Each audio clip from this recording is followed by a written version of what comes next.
Just a year ago, the Elks and the Corvallis Knights matched up in a postseason game right here at Genna. And early on this time in June, we've got that same matchup. Welcome inside the broadcast booth. I'm Aiden O'Neill. Thank you so much for joining us in a week that's been a whole lot of fun with a couple of non-league games. Now it's time to get back to business. And who else to come into town to get you locked in than the team that's won more West Coast League titles than anybody. A rivalry that's old school, that's gritty, that has had those matchups that have told so many different stories. And a year ago, that matchup was right here at Genna when Kyler Bacosa struck out the final batter to secure the Bend Elks their first playoff win in a decade. It was an incredible moment, and it feels like when you see that same team on the other side, you can start to reminisce a little bit. Think back to that moment as the Elks, who have lost 6 straight West Coast League games, all 6 coming on the road, look to bounce back tonight. Jackson Kendall, the Elks Friday night starter, he's been their guy all season long in that spot. He is back on the rubber, and they're expecting a lot out of him. A 4.82 ERA with 9 strikeouts so far this season. The Elks in their gold uniforms, white pants, and their cool-looking brand-new caps. But these Elks, any sort of positivity is what you're trying to lean on. As we'll take a look at the Bend Elks defense behind Jackson Kendall, it's Will Cahill, Aiden Tallarico, and Keaton Nadeau from left to right. Will Goodman on the left side. Troy Sanders also over there. Isaiah Fudge and Jace Miller back in an Elk uni on the right, with Marcus Galvin doing the catching. Max Medina will step in for the Knights, and the first pitch of the ball game is called a strike right at the base of the zone. We get started at 6:37.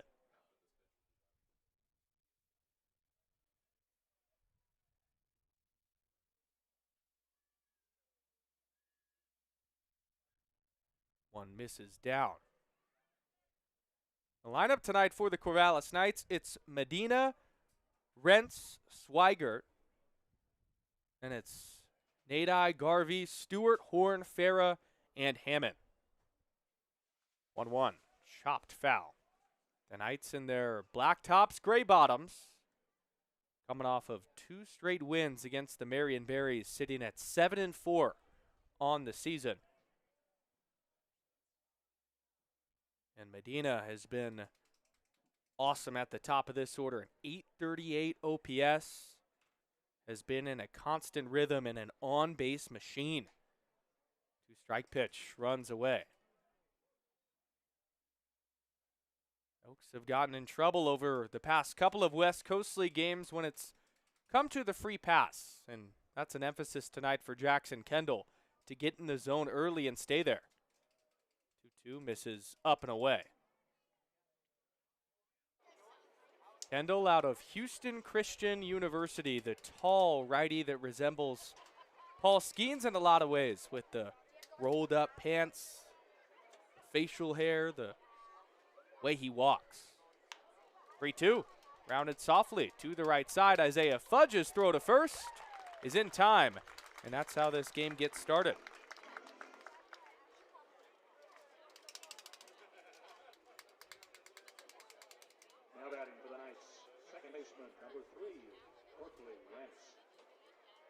Good job by Kendall in a count where he had to come in. Firing one right over the heart of the plate, forcing the action, and getting Medina to ground out. Now it's Berkeley Rentz, who will square to bunt, get one down up the third baseline, letting it go as the third baseman and Goodman, and it's just foul. That was bunted so hard that it almost went over the base. And I think that's what Brooke Knight is arguing, as it was by just a hair to the left side. But foul on that replay showed by our great producer, Pierce. Michael Ames, the home plate umpire, watching that all the way down the line. Thomas Glynn on the bases. Kendall's 0-1. Swung on and missed, nothing in 2.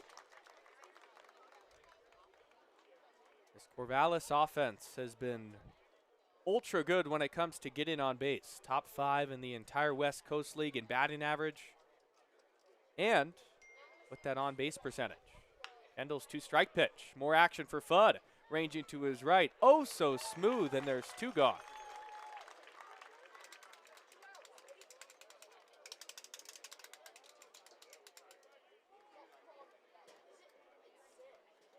Making it look easy.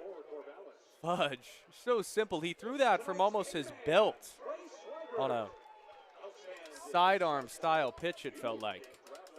Or throw, rather. Now, our beer batter coming up. This is our first true beer batter of the homestand. We've got some other nights that have conflicted, of course.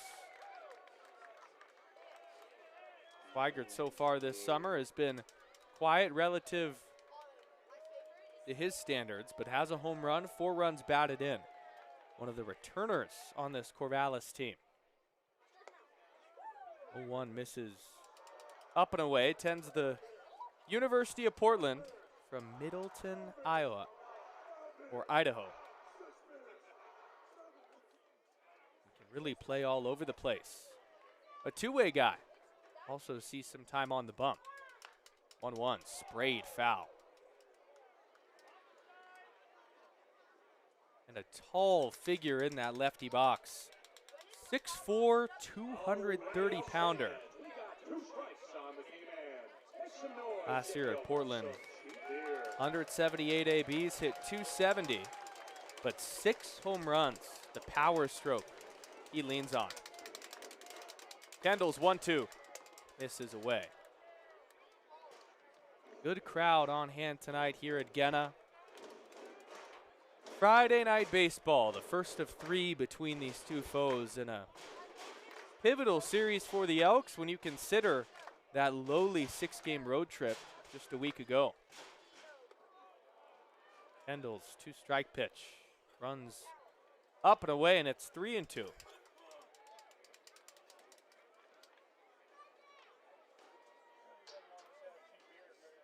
Josh Natai on deck. The payoff. Fouled away. Looking back to that last season, the Elks in the playoffs won a close one here at home. And that crowd erupted. The monkey off their back after waiting a decade for a playoff win. But then the Elks went on the road to Corvallis and lost the next 2 as the Knights took the series. 3-2. Loses Swigert with a bit of a bat toss on the walk. And it's a 2-out base runner for the Knights. That's one of those things where if Kendall was looking there, he might have took exception to it. But his head was down, frustrated with the free pass.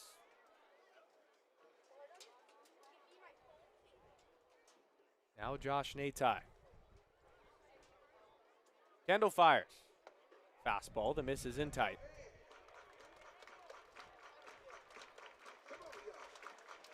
Looking back to Jackson Kendall's last start. Game against Walla Walla last Friday night. As the 1-0's fouled away. Went 5 1/3 in that one. Gave the Elks a chance to win, there's no doubt. Just 3 runs allowed. 4 Ks to 2 walks, and that's the big thing for Jackson, is if he's filling up the zone, he's going to be in a good spot. Kendall's 1-1. Natai cues it. Fudge might make every play of this inning, and the collision between Swigert and Fudge results in out number 3. Oh man, you just are happy everybody's okay. That was a scary collision. Fudge just coming in on a easy ground ball. And him and Swigert come together. Fudge hits the deck. But the call is easy as Swigert has to give Fudge that lane to make the play. I'm not sure in the scorebook what that's ruled. Maybe a 4 unassisted. Or it's just interference, but regardless, it will end the inning for the Elks. To the home half, some momentum when we come back here at Genna.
Bottom of the first inning here at Genna, the Bend Elks with the 0 to open up. Jackson Kendall, despite the walk to Trey Swigert, good job getting out of it.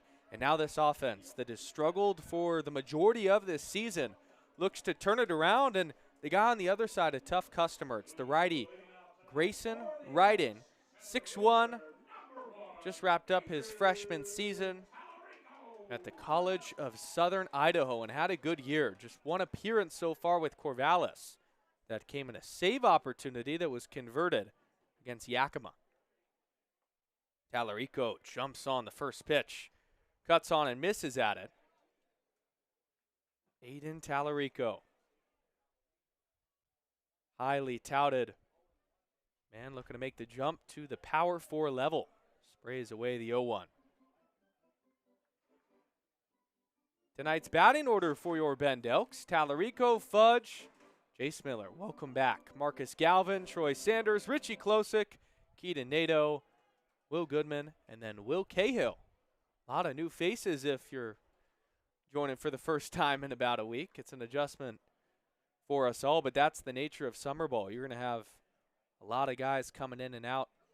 And I'll tell you what, there's a lot of fresh, great talent now at Genna, and we're excited to see how they perform. 1-2. Fouled away. Aiden Tallarico out of Florida Southwestern, coming off of a season that put every college coach on notice. And despite a recent stretch over that road trip that was up and down, those numbers still elite. Foul that one off. He's a big swinger, free swinger, always going to get his A swing off. And what that means if you're a pitcher is if you make a mistake, it is not coming back. Hit 2 home runs a couple of Saturdays ago in the Elks opening series. 1-2 breaking ball, laced deep into left center field. Trailing over is Medina. He dives and he can't catch it. It hits the grass, and a lead-off single for Tallarico.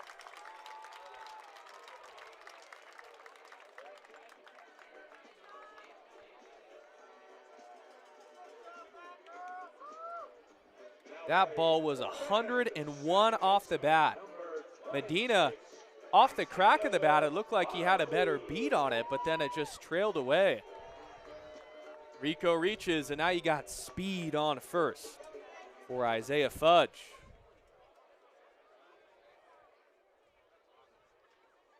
Ryden comes home. Eater called a strike on the outside corner. The thing about Aiden Tallarico, too, is he is a speedster, can swipe bags with the best of them. Had 23 stolen bases at Florida Southwestern this last season. And right on cue, of course, a throw over. He's back with the dive.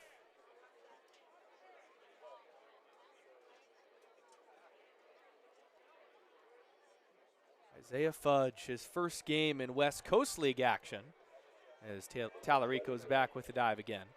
3 stolen bases for Aiden Tallarico in West Coast League play. See if he tests the catcher and Stewart. Ryden's pitch. Grounded to the shortstop. In Horn, he'll go to first or go to second for one. Throw to first, not in time. 6-3 on the fielder's choice putout.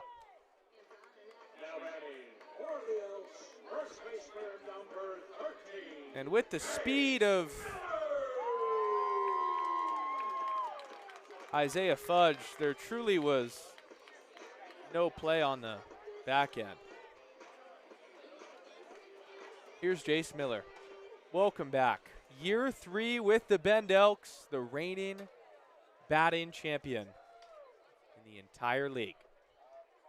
Jace takes up and in tight. Spent this last season at Oregon State from Medford, Oregon.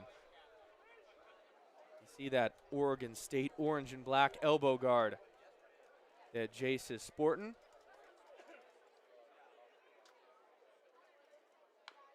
Ground the 1-0 foul. Extremely quiet, as humble as they come, but man, he's an incredible player. As we take a look at Corvallis' defense, it's Fair, Medina, and Garvey from left to right, Hammond and Horn on the left side, Rentz and Swigert on the right side with Stewart doing the catching. A little bit of a different look for Brooklynite squad so far this season. Not as many Oregon State players at least yet, but they'll likely start to trickle in as Grayson Ryden loves checking on Tallarico. Or that's Fudge this time. But still, regardless of who's over there, he is infatuated at the moment with the throw over. 1-1, takes down and away. If you remember, if we're talking about that playoff game between the Elks and Knights, Jace Miller got hurt in that game and banged up his knee, and that's what really derailed his season at Oregon State. That same knee continued to linger. Miller puts a charge into that one, deep to center field. Medina's going back to the track and makes a great catch. Fudge has to retreat to first. But Max Medina takes away an extra base hit. That was 98 off the bat of Jace Miller.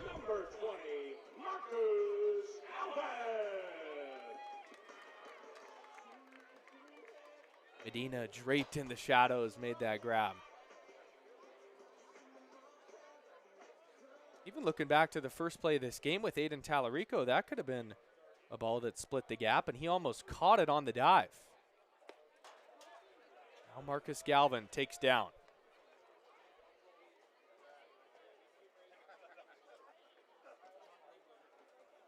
The lone hit this inning came via Aiden Tallarico to start it off, then the fielder's choice from Fudge.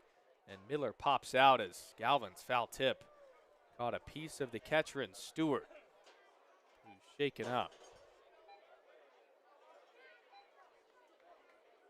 More on the starter tonight in Grayson Ryden from West Jordan, Utah.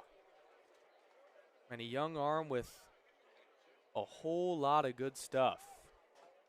Did not allow a run, as you see there in his first appearance with the squad. During his campaign, too, was quite impressive. Throw over to check on Fudge, who's back safely. Isaiah Fudge, too, with a lot of speed. Recently committed to Tampa. 1-1 to Galvin. He takes off. Fastball misses low, and Fudge is going to steal it without a throw. His first bag as an Elk.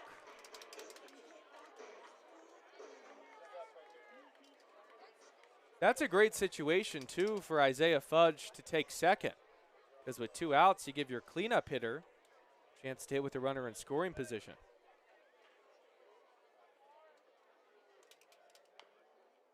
2-1 is chopped foul.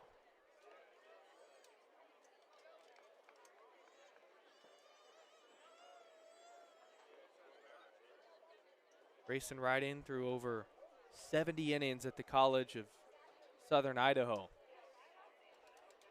And what was most impressive is he really limited his walks. For every 2 strikeouts, he essentially threw 1 walk, almost doubled up that ratio. 2-2.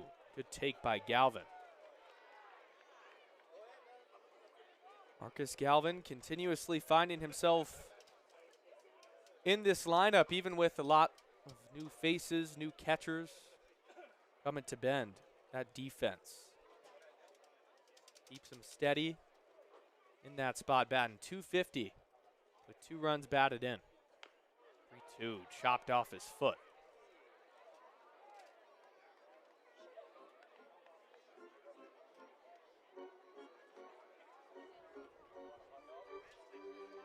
Galvin now in the portal after a season ago at GCU. I've told this story before, but when you watch him hit here in Bend, it makes it even more mind-boggling that he struggled offensively at Grand Canyon. He'll take low for ball 4, and that eye that he possesses, the ability to take close pitches, is massive. He'll head down to first on the first walk for Grayson Ryden.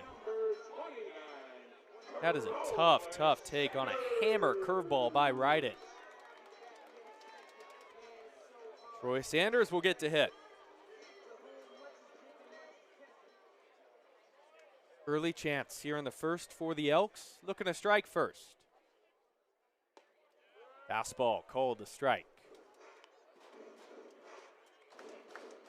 Yesterday was a great day for the new Elk and Troy Sanders, who was a Walla Walla Sweet a summer ago.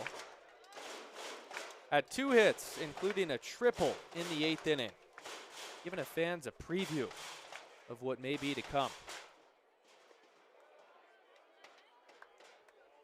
Take low on the 0-1. Another GCU low. Just like Marcus Galvin down there at first, hit .208 in 26 games this last year.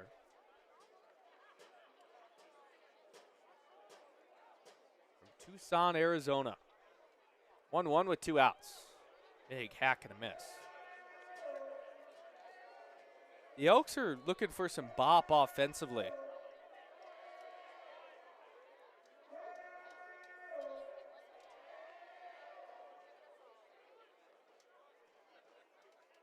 Got to protect now in the 2-strike count.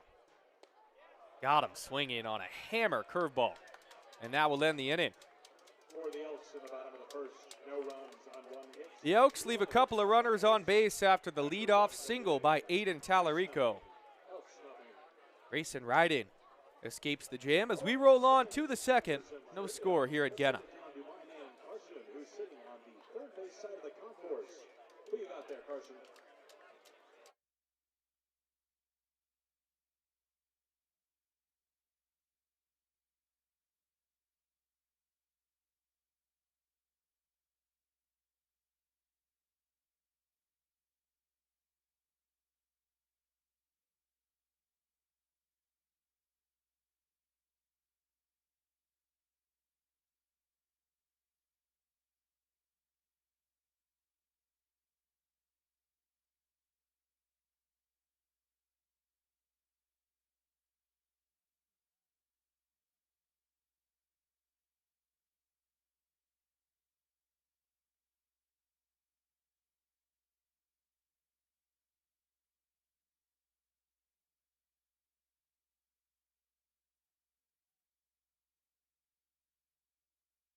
Jackson Kendall's second inning of work rolls on in this 0-0 game. Garvey, Stewart, and Horn do up this frame for the Corvallis Knights on a beautiful Friday night for baseball. 1-0 grounded right back where it came from, and a base hit for Zane Garvey to open up the second. That one 96 off the bat on an 89-mile-per-hour fastball that caught a lot of plate. Now batting for the Knights, catcher number 17, Carter Stewart. Good barrel by Garvey. That was another thing we have kept an eye out with Kendall. Trying to limit that leadoff guy from getting on base. That puts any pitcher at ease. He did a good job of it against Walla Walla last Friday night. Gave the Elks a chance to win, but that offense throughout the road trip was up and down. And they'll be looking to turn it around this weekend. The batter now is Carter Stewart. Throw over to check on Garvey, who's back with a dive. Corvallis enters tonight 7-4, winners of 2 straight against Marion. Dropped a series prior to that to the Portland Pickles in a rematch of last year's playoffs. So that one's grounded past the dive of the shortstop and Sanders. Back-to-back singles for the Corvallis Knights, and they have something cooking here in the second. And 2 good barrels, too. Both hit 96 miles per hour off the bat. Shortstop number 5, Archer Horn. Brooke Knight, Corvallis Knights third base coach, given the signs. With runners on first and second and nobody out, this could be a spot where Corvallis thinks about bunting. Archer Horn the bat. And thinking about it at first is Miller. Is not square and will take a changeup at the bottom of the zone for a strike.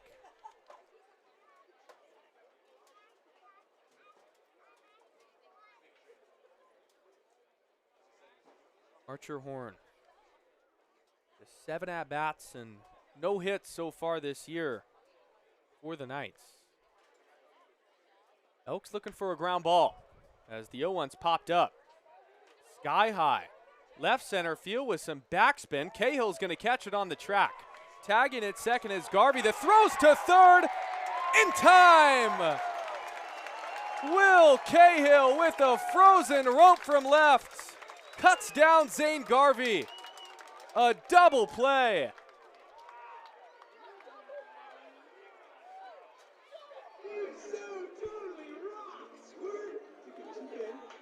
Will Cahill, are you kidding me?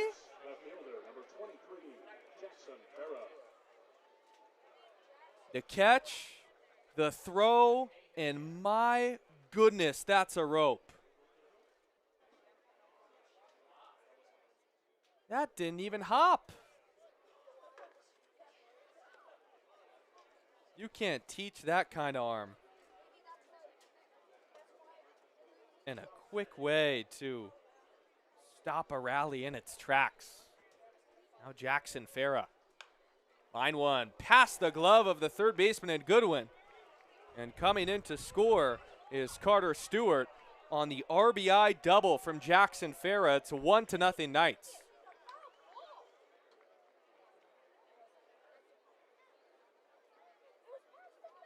So while still basking in that play from Will Cahill, Farah jumps on the first pitch he sees.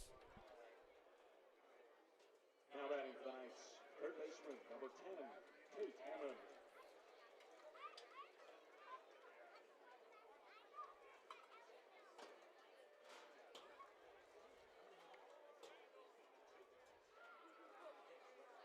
The 9-hole bat now, and Tate Hammond take high. That's backbreaking if you're the Elks. Hammond just a .333 OPS. But they had all that momentum after the throw, and then the extra base hit occurs. 1-0's sky high to left center. And fouled away. Going back to that throw and catch, too, off the crack of the bat, it didn't look like it was going to carry that far. And it just kept on going. Tallarico and Cahill come together. And we're still learning Will Cahill. He's one of the new players on this team. I will never forget that. Now we know he's got an absolute cannon.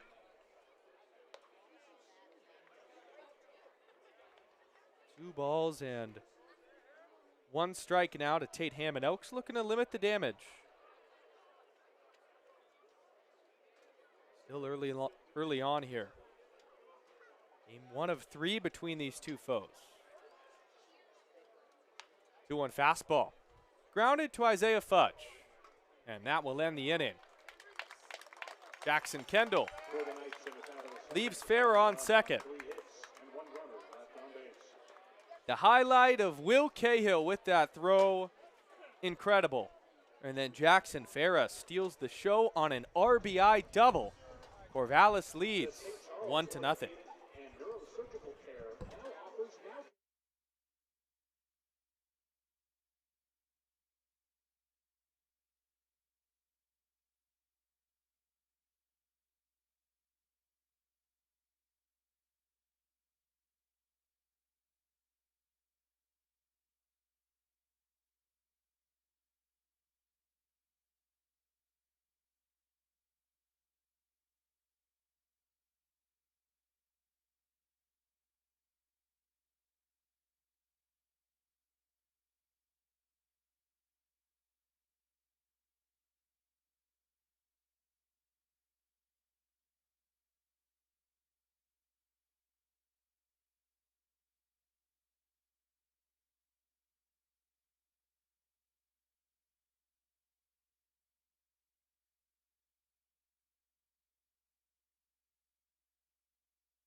A second inning full of drama.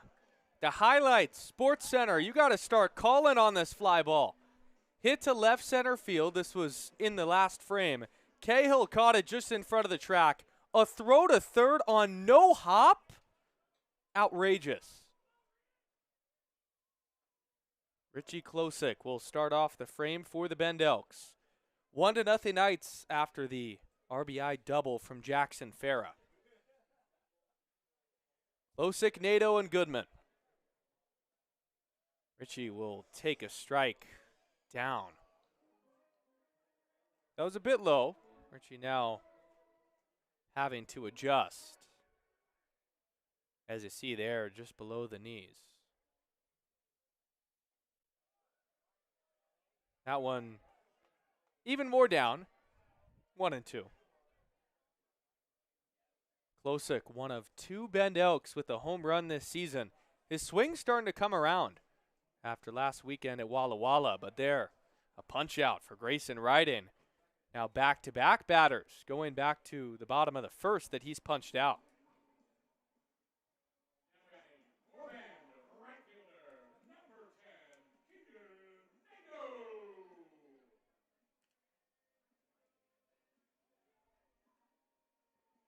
So Keaton Nato will step in from the right side.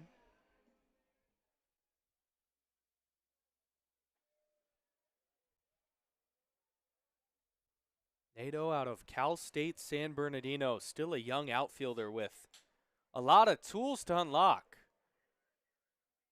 And a player that this coaching staff is high on. But quickly, 0-2. And Ryden, although you're going to see a fastball, as you see Nato's OPS there at 785. What he relies on is brilliant command. That fastball, though, still trailing into the low 90s. Definitely a candidate if you're riding to make a jump to the Power 4 level. Ton of tools. 0-2. Up and in, tied on a breaking ball. Nato ducks out of the way.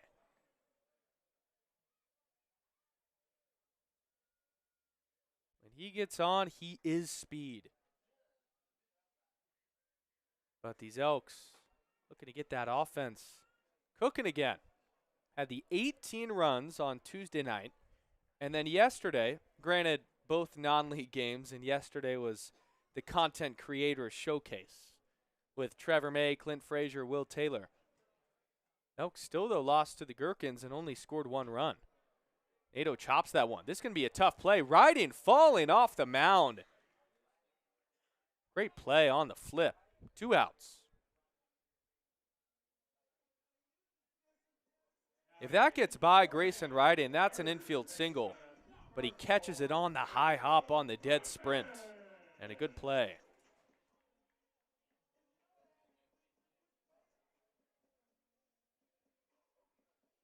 Bringing up Will Goodman. Goodman chops it off himself. A year ago, these Bend Elks offensively were outstanding when it came to extra base hits, hitting for power, and the personnel is absolutely there when you look at Bend, but they're still waiting to hit that stride. And I feel like this weekend might be that time. Goodman fouls it back. 250 average, 3 runs batted in for Goodman out of Bend, Oregon. Hometown kid.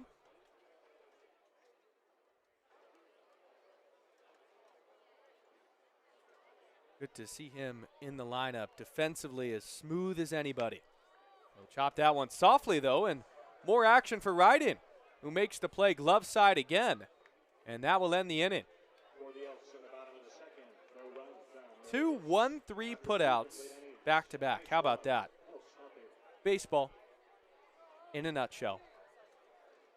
Top of the 3rd after this. It's the Knights 1 and the Elks nothing on the Bend Elks YouTube page.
A low-scoring affair thus far here at Genna. Aiden O'Neill up here in the broadcast booth, per usual.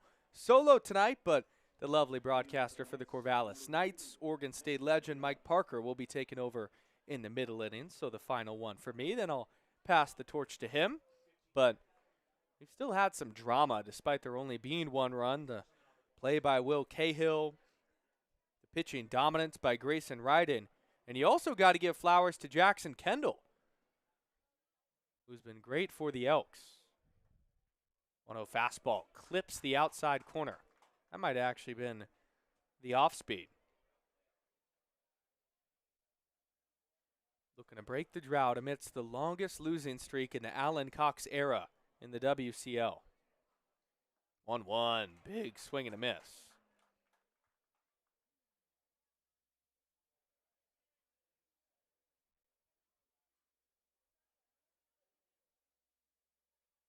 Looks just like Paul. The tall righty, same mannerisms. 1-2, lace down the right field line and fair. Max Medina will hit first and head to second. Picking it up in right corner is Nato. Throw to second, not handled by Sanders. Squirts away from him, but Max Medina has a lead-off double and the second extra base hit for the Knights. Jumped all over a slider that leaked over the middle of the plate. Nato picked it up, and it was a strong throw, but it hit the runner of Medina. If that doesn't hit him and goes to Sanders straight on one hop, they have a chance of getting him.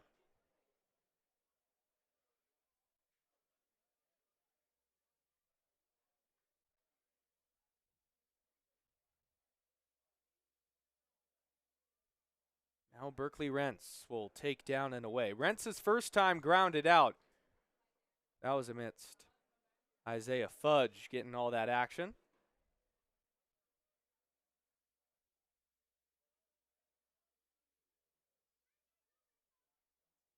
Three runs batted in on the season for Rentz. And grounds that one to Fudge, who was shaded to the second base bag. Tough play and not in time. He had to go a long way after being close to second, which feels peculiar with the left-handed bat up. Usually it's backwards. And it cost Fudge from making that play. Now runners on the corners with no outs.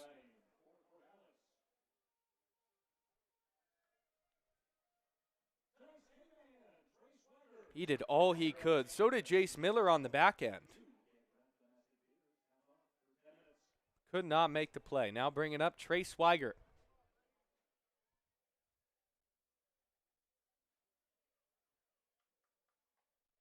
Kendall misses away.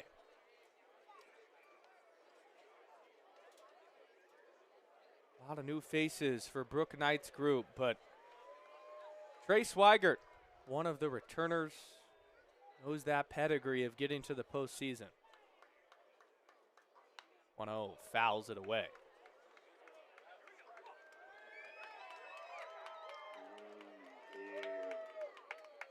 With Corvallis a summer ago, 85 plate appearances.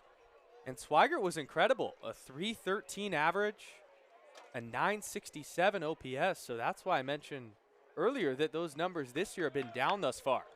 It's right back to Kendall. Off himself, only play at first after looking the runner back in Medina. And a good job preventing that run from scoring. Moving up to second is Berkeley Rentz, but after that hit off the thigh and fell down. That was the right play from Kendall. Designated hitter, number 34, Josh Natai.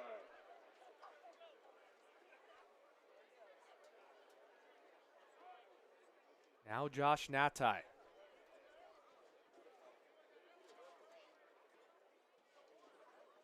Infield's going to stay back with runners on second and third and just one out.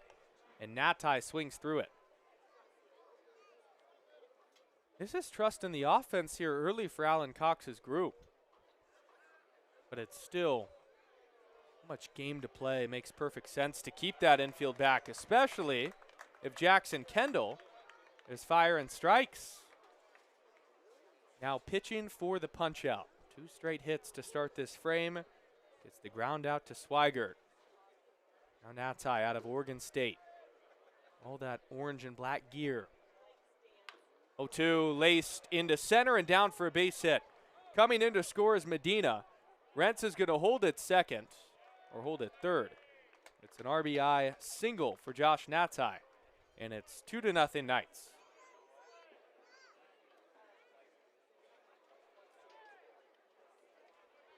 Now batting for Corvallis, right fielder, number 6, Zane Garvey.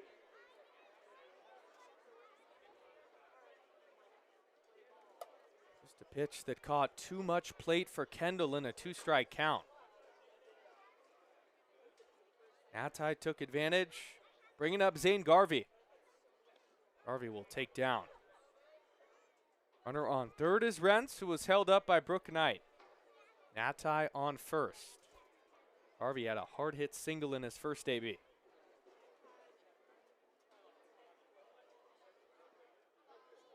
Out of Western Oregon.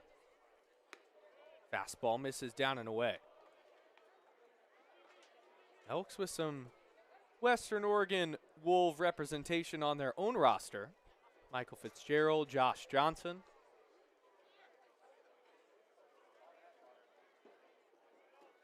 (2-0). Misses away. That bullpen for the Elks, dead quiet. A dugout, though, packed to the gills. Not nearly as much as yesterday, though, with the content creators and the extra bodies in there, but still, big roster at the moment. Kendall loses them, though, on 4 pitches, and they're loaded.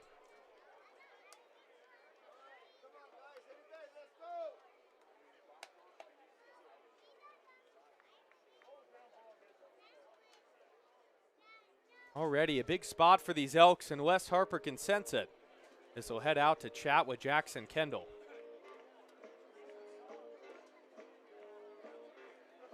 You wonder how long his leash will be tonight. Seen that pitch count get all the way up in the 80s this year for Kendall. Pitch count at the moment's at 47. And although 9 strikeouts on the season, 0 today.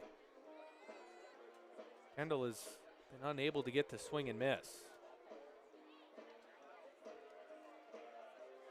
Just looking to limit the crooked numbers, but a stat that already jumps out here in the 3rd frame, 6 hits for the Knights. Now batting for the Knights, catcher number 17, Carter Stewart. Carter Stewart will hit with runners on the corners.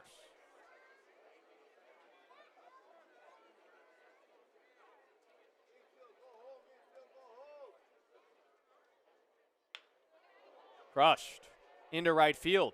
Nato giving a chase all the way back to the track, and he falls there, and it kicks off the glove. 1 run is in. 2 runs are in. Everybody is safe. After Zane Garvey moves up to 3rd, it's a 2 RBI double from Carter Stewart, and it's 4-0 Knights.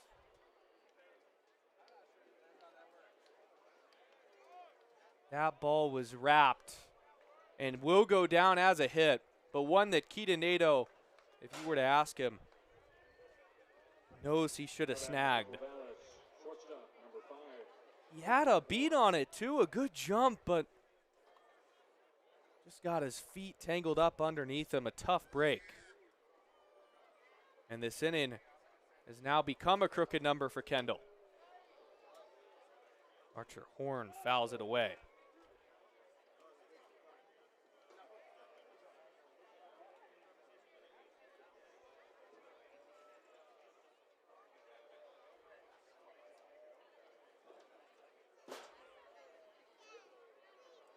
Infield is back on the 0-1. Kendall fires it in for a strike. McKay would go a long way to ease the tension of the tall righty out of Houston Christian. Worked a lot in relief roles this last year. But here with the Elks, the Friday night starter.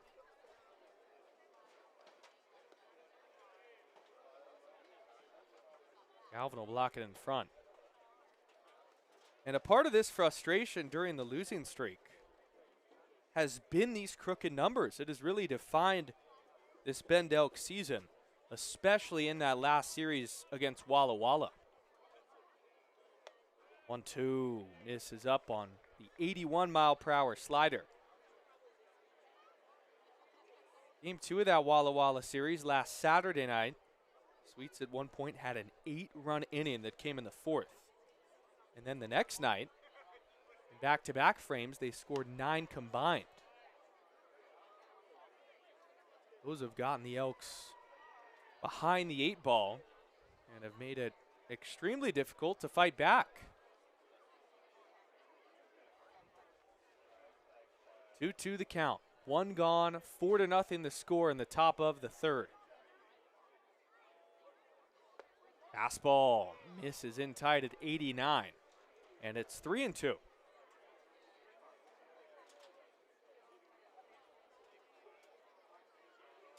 Garvey on 3rd and Stewart on 2nd. Kendall needing to punch out. Popped up. Foul territory. Goodman and Galvin give it a courtesy look. It's out of play.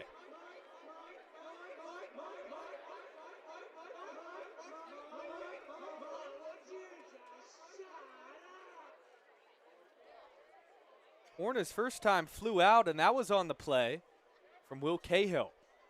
Not only one that may have taken away a hit, but the throw to cut down the runner at third was impeccable.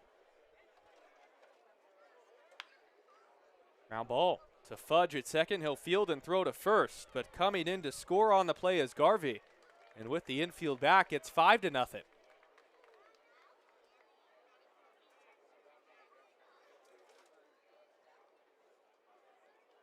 All Horn had to do was put a ball in play, and he does the job.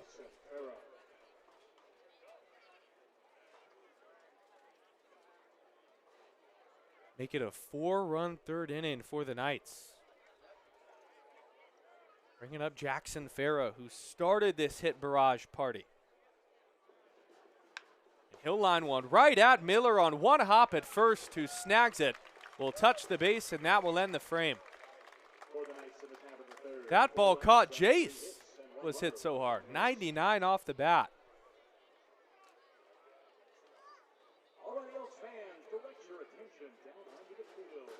Big inning for Corvallis.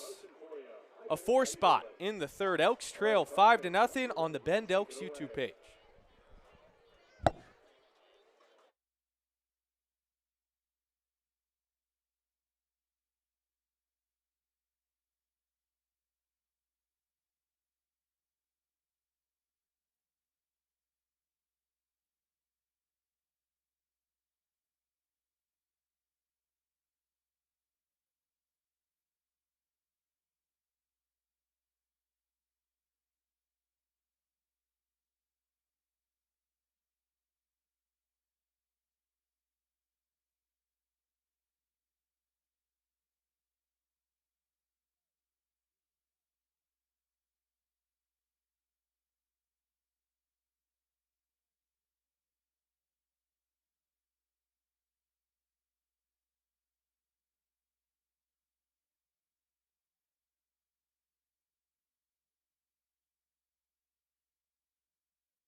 A tough frame for the Bend Elks, a 4 spot for the Corvallis Knights, now leading 5-0.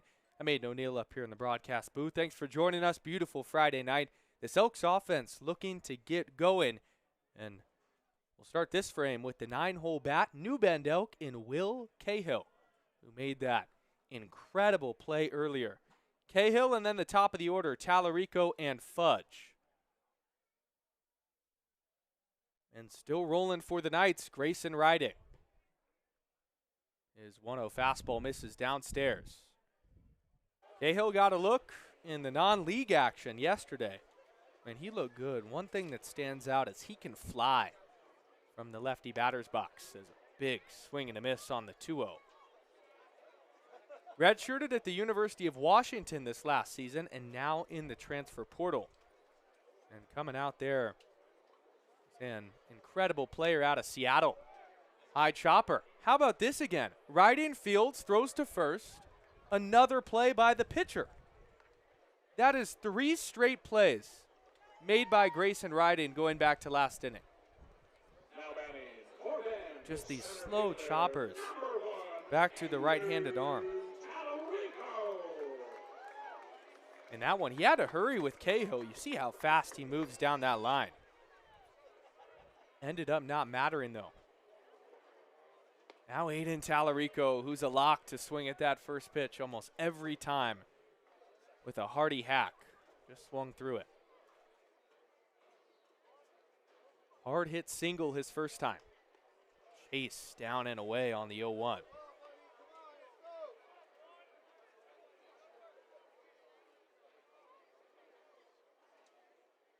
As aggressive as they come, but thunder in that bat from the right side.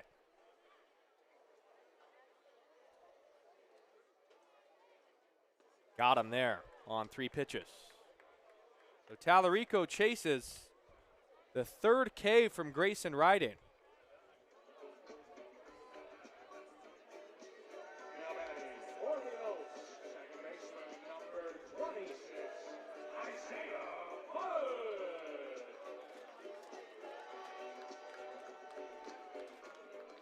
Isaiah Fudge will hit with 2 outs. Elks looking for some momentum. Fudge grounded out his last time, and he'll ground this one. Deep in the hole, fielding it is Horn. His throw to first, not in time. An infield single from Isaiah Fudge.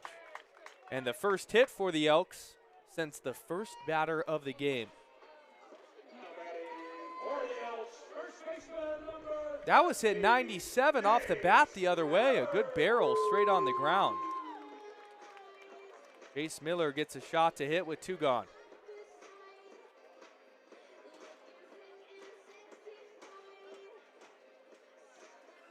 Miller put a charge into a ball. His last time up, it was just caught in center field by Medina. Take a strike there at the bottom of the zone. This could be another time where we see Isaiah Fudge at first take off with 2 outs, knowing that even if he gets thrown out, Miller would be up to start the 4th. 0-1 is sprayed foul up the first baseline. You feel for Jace because this last year at Oregon State was obviously derailed by injuries, but this guy can play. As good as they come in the West Coast League with that .389 average that won the batting title a year ago. From Medford, Oregon, in year 3 with the Elks. Fudge takes off. Miller lines it right back up the middle to the covering Rents, who almost knew that with Fudge stealing, this ball is going to be hit right to where I'm going. And it works out for him. Elks offense stays quiet. The infield single for Isaiah Fudge. All they can muster. We'll go to the 4th inning here on the Bend Elks YouTube page. Elks trail by 5.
Bend Elks trail 5-0 to the Corvallis Knights. Jackson Kendall rolls along, and I'll pass it along to the legendary Mike Parker, Oregon State broadcaster and Corvallis Knights. Man, here you go, Mike.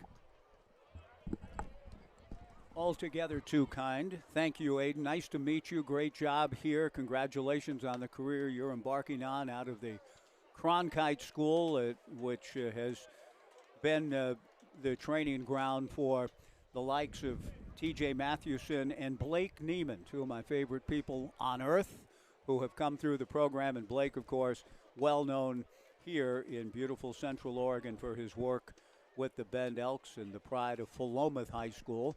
Great to be with you on just a magnificent night in Bend. 5 runs, 6 hits, no errors for the Knights through 3. For the Elks, no runs, 2 hits, and 1 error. Jackson Kendall working on Tate Hammond. And while we were making the transition, Dylan O'Neill and Aiden O'Neill and yours truly, Mike Parker. Yeah, I think I am at Vince Genna and Bend. The count went to 3 balls and a strike, one of my favorite spots over the years. Making my first trip here in 1985, the pitch to Tate Hammond fouled at the plate in the count 3-2. Saw a first ever in my first series here, the Eugene Emeralds playing the Bend Phillies in the summer of '85 in the Northwest League, a sun delay. The 3-2 pitch, Jackson Kendall misses outside, ball 4. The Knights with a 4-spot last inning, leading at 5-0. Jackson Kendall issuing a leadoff walk here in the 4th. I cannot see beyond the clubhouse to see if anyone's throwing in the Bend Elks bullpen, but I believe it's possible. Feels like I see a baseball here and there being tossed back and forth. And after the struggles that Jackson had last inning, I wouldn't be surprised. Max Medina, the batter. The first pitch to Max, swung on and fouled back. No balls and 1 strike. Max, the Knights' leadoff hitter, is grounded to second and doubled to right field. The sun was just coming in so brightly, vividly, that the umpires called time, and the game was held up for about 10 minutes while the sun set. I don't know how often that happens here, and those of you who are veteran ballpark observers here at beautiful Vince Genna over the decades, maybe you've seen that often. It was the only time I've ever seen it in my baseball life, but it was here in the summer of '85, about an 8 to 10 minute delay till the sun set. The pitch in there for a strike to Max Medina. Kendall delivers, chased and missed on the 0-2 pitch. Strike 3, 1 away, and Berkeley Rents the hitter. Berkeley, one of 8 left-handed hitters in the Knights lineup, and as I said earlier, I've only seen one game where there was a sun delay. What I'm about to say is also the only time. That was here in '85. I've never seen a game in my life wherein one team had 8 left-handed bats.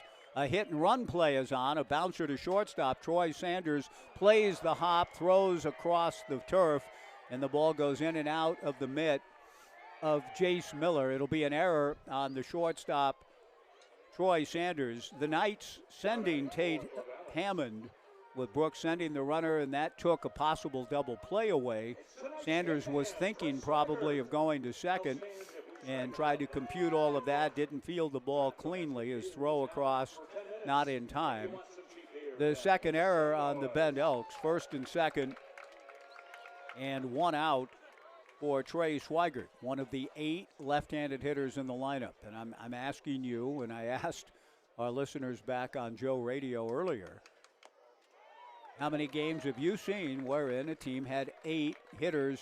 I've seen 8 right-handed hitters and 9 right-handed hitters, but never 8 left-handed hitters in a single lineup until tonight. Trey Swigert takes a strike from right-hander Jackson Kendall. The Knights leading 5-0 in the 4th.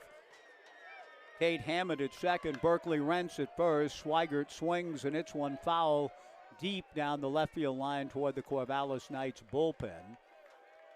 The count 0-2 to Trey, who has walked and hit back to the box. A gorgeous evening here. It has been a joy to make trips over virtually every summer since the summer of 1985 to this beautiful part of the world. Couldn't believe the sign as I drove in today. Population 106,000. The strike 2 pitch to Trey Swigert, fouled at the plate, and the count remains 0-2. I ran into a couple tonight over dinner at a new restaurant La Sur, maybe, a restaurant here in town. No balls and 2 strikes with 1 out, just opened a month ago. 2 on, 1 out, 5-0 Knights in the 4th. The strike 2 pitch, Swigert fouls it back, and the count remains 0-2. And they, like so many, to get that population to 106, those of you who have been here all your lives or a long, long time, perhaps not always appreciating the fact that this is an older couple that just moved up 2 years ago from San Jose. But it was a great compliment they paid to this beautiful town. The strike 2 pitch to Swigert down and away in the count 1-2. They said they'd been trying to get out of San Jose, California for some 10 years and finally began to look around all over the country. They went all over. New York City, Florida, Los Angeles, Seattle, San Diego, Denver. When they landed here, they said, this is it. This is the place, to coin a phrase. The 1-2 pitch with the runners going, taken just outside, and the throw to third, not in time. Tate Hammond getting in on the double steal, just barely. Berkeley Rentz, the trail runner, getting the double steal. And Alan Cox, the head coach for Bend, is wondering why the third base umpire, in this case the base umpire Thomas Glynns, made the call from an angle that may not have been the best for him. And in fact, Cox was asking about home plate umpire Michael Ames, but Ames's look at it wouldn't have been any better. It was the base umpire Thomas Glynns' call, safe, and whatever explanation that we received from the base umpire Thomas Glynn seemed to satisfy Alan Cox. He said okay and headed back into the dugout with no further protestation. The pitch to Swigert, off speed, swung on and missed. Strike 3, 2 down. Trey Swigert is tonight's beer batter, so hence the huge ovation on that strikeout. Not only a key strikeout, the Knights are leading 5-0, but had a chance to get a run home with an out. Instead, Josh Natai comes to the plate with a chance for 2 more runs batted in, but the beer batter has a sign held up. That means cheap beer. I'm not sure how cheap or what, but I'm watching many fans get up from where they're sitting in the bleachers here at Genna and heading for that cheap beverage. Natai, the outlier tonight, the anomaly to be sure. The right-handed hitter swings and misses. The 0-1 pitch is swung on and missed, and Natai hopes to have Kendall set up again. It was 0-2 last inning, 2 swings and misses from Josh. And then Kendall made the pitch far too hittable, 0-2, and Natai laced it to center, a 2-run single. A chance again for Josh to do the same. 5-0 Knights in the 4th. The strike 2 pitch, a check swing foul ball by Natai. And the count remains 0-2. Josh, the younger brother of Stanford's Jimmy Natai, and just a delightful family from Sydney, Australia. Great friends through the years with the Bazanas. Travis Bazana, former Corvallis Knight, former Beaver, current Guardian, raking, just doing such a great job at the major league level, 2 years removed from his legendary career with the Beavers. The strike 2 pitch missing down and away, but the collegiate experience for Travis began in this league and is a member of the Corvallis Knights. Just as one of the great ball players in Oregon State history, one of the greatest, began his collegiate career as a member of the Bend Elks, Jacoby Ellsbury, summering here with the Bend Elks in 2002 and deciding to eschew signing professionally because, hey, this college baseball thing is pretty cool. Beaver Nation, Pat Casey, all of us have always been indebted to this community, this market, for Jacoby having such a great experience here and deciding to carry on with college baseball in Corvallis. The 1-2 pitch, breaking ball inside to Josh Natai. 2 balls and 2 strikes with 2 on and 2 out, and the Knights leading 5-0 in the top of the 4th inning. Aiden Tallarico, very shallow in center, Tris Speaker-esque, in fact. 2 balls, 2 strikes, 2 on and 2 out. Natai looking for another clutch hit. He takes down and away, ball 3. And a good plate appearance in the works for Natai. Down in the count 0-2. Has worked it full to 3-2. With Tate Hammond at third, Berkeley Rentz at second, 2 down. The Knights leading 5-0, but hungry for more. Natai, right-handed hitter, upright stance, awaits, swings and lines it into left center field, base hit. 2 runs will score again. Cahill's throw is offline, and Natai, in his last 2 at-bats, has 2 singles and 4 runs batted in. Tate Hammond and Berkeley Rentz coming in to score, and the Knights have busted it open here in the 4th and lead it 7-0. Really happy for Josh. 2 bats tonight after a fielder's choice in his first trip. Has come back twice on 0-2 counts to work the first one 0-2 and get a 2-run single. Here goes from 0-2 to 3-2 and delivers another 2-out, 2-run single. 4 RBIs for a great young man in Josh Natai, and the Knights open the lead up to 7-0. That will be the end of the line for Jackson Kendall. And as I sit down and look at the bright and glorious sunshine, I can see why back in '85 we had a sun delay. It's getting bright, but it will not be any sort of, there won't be a delay, I don't think now. We will have a pitching change. And what do you guys normally do, Pierce? You take a break. We'll take a pitching change break. And for the purposes back in studio in Corvallis on Joe Radio, we'll make it a 90-second pitching change break for Dale back in our studios in Corvallis. The Knights lead it 7-0. Left-hander Gavin Durr, a Coug, comes in. We'll be back in 90 at Vince Genna Stadium in Bend after this on the Bend Elks live stream and Joe Radio.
Well, we called for 90 seconds, and no one, I didn't start a stopwatch, no one did. So 90, 102, 88, I'm not sure. But we're back at Vince Genna Stadium in Bend. Gavin Durr, left-hander out of Washington State, and a good-looking pitcher. The Beavers saw him. I saw him pitch effectively against Oregon State at Bailey Brayton Field in Pullman back in early April. The first pitch from Gavin, a check swing, but swing, according to home plate umpire Michael Ames, on Zane Garvey. 7-0 Knights in the 4th. Gavin Durr on for Jackson Kendall. Strike one breaking ball, a wild one, bounces away from Marcus Galvin, and Josh Natai down to second base on the wild pitch. The Knights beginning this week at 5-4, but took 2 from Marion back at Goss Stadium at Coleman Field in Corvallis. and lead this ball game 7-0, game one of the 3-game series. And a good crowd on this gorgeous Friday night in Central Oregon. The 1-1 pitch, fastball just outside to Zane Garvey, who has singled to center and walked. That San Jose couple I was referring to earlier said their decision to move here, the best decision they had ever made in their lives together. They're loving it here. So a great compliment, said the people here, the nicest they've ever met.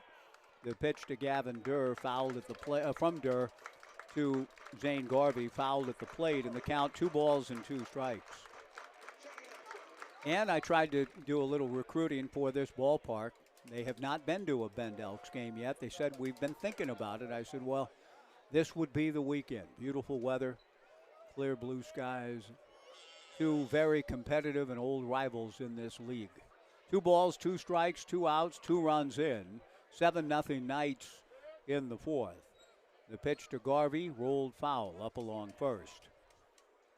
And as I mentioned during our radio broadcast, so nice to see the Redmond Little League Majors Diamond Dogs 16-0 this past spring in their uniforms, represented and running onto the field with the Elks players before the game. Had a chance to meet coaches and a couple of the players on the team. It's what it's all about, these summertime events and the youngsters getting out to see baseball, and it becomes a deep part of their soul, to be sure. The 2-2 pitch missing high and inside to Garvey.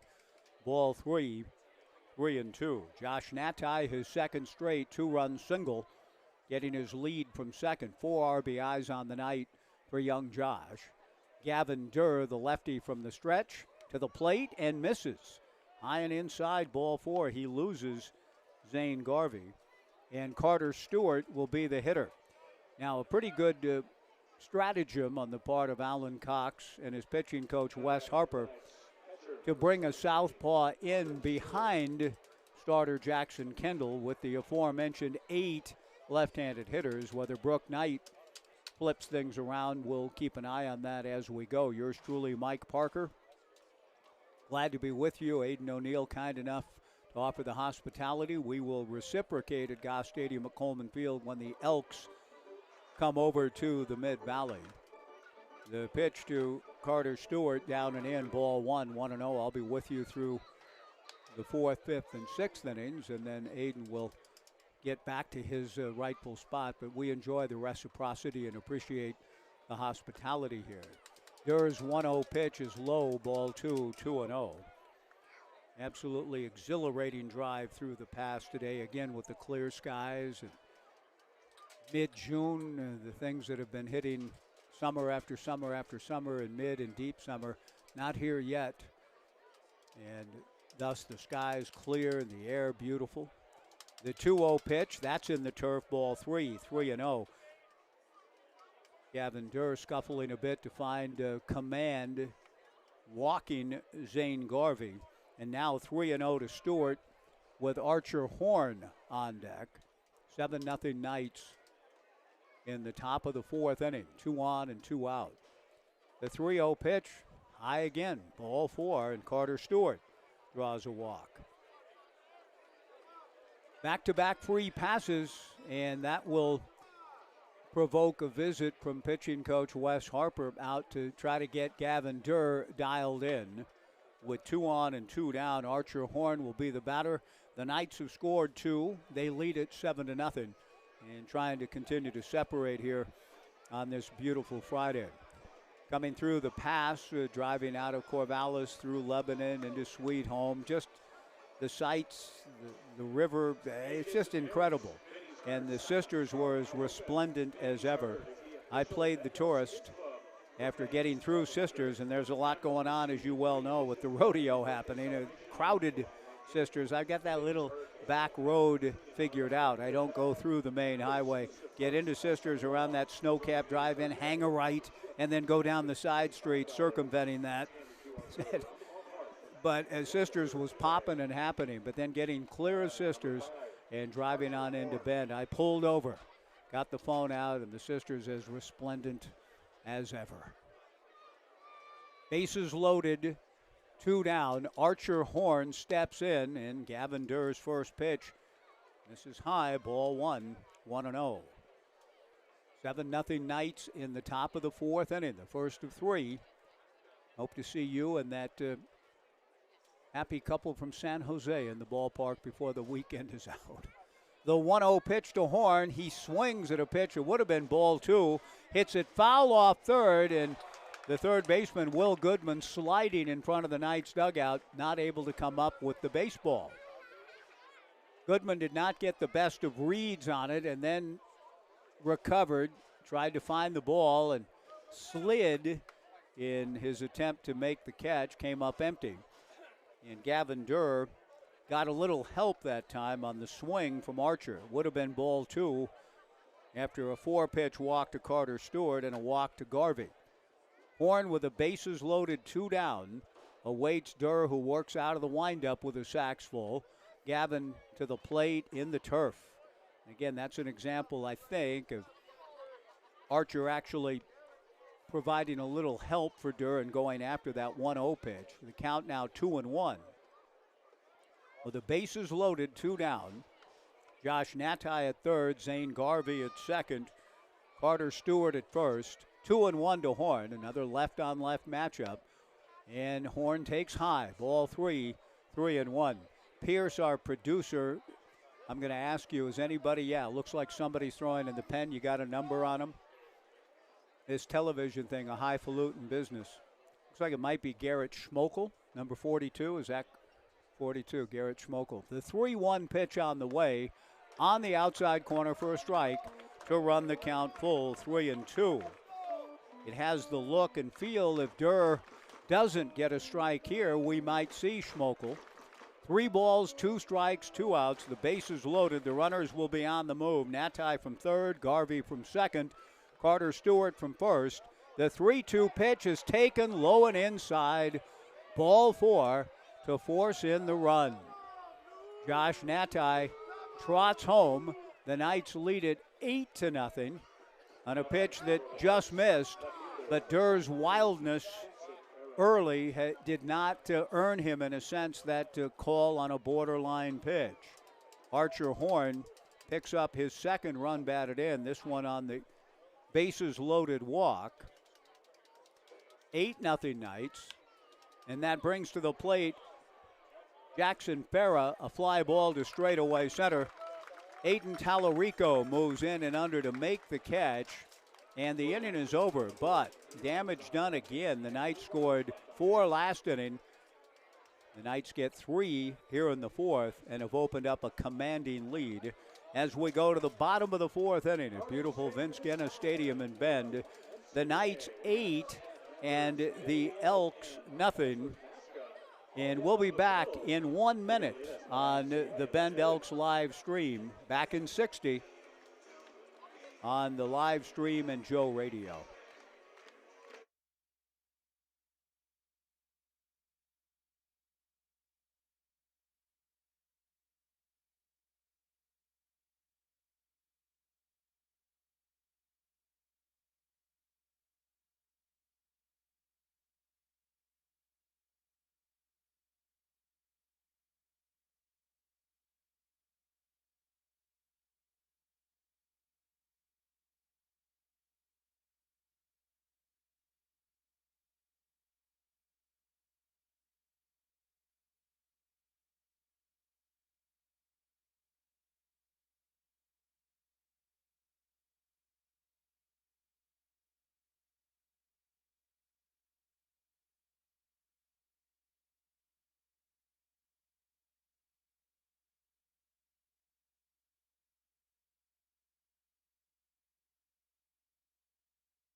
Eight to nothing Knights as we move to the bottom of the 4th inning. Grayson riding his pitch very well and has a commanding 8-run lead to lean on as he faces Marcus Galvin to lead things off. Marcus will be followed by Troy Sanders and then Richie Klosick. The voice in the background of a guy that I think does a great job here, in Dom Hosing. I have introduced Dom to our people at Oregon State, you're never going to have enough sort of talent in the stable when it comes to public address work with the many events that happen at Oregon State. I think Dom's put in his name over there, and I hope we'll get some work, and I've certainly given a great recommendation. I love the work he does here. Have always enjoyed the atmospherics at Vince Genna Stadium in Bend. First pitch from Grayson Riding misses high and away. The 1-0 pitch, same spot, up and away, ball 2, 2-0. Galvin drew a walk from Riding in the first inning, the only free pass that Grayson has issued. 8-0 Knights in the bottom of the fourth. The 2-0 pitch, that's low for ball 3, 3-0. A battery of Grayson Riding and Carter Stewart for the Knights, with Trey Swigert at first, Berkeley Rentz at second, Archer Horn at short, Tate Hammond at third, Jackson Farah in left, Max Medina in center, Zane Garvey in right. The 3-0 pitch, Grayson pops it in for a strike, and the count 3-1.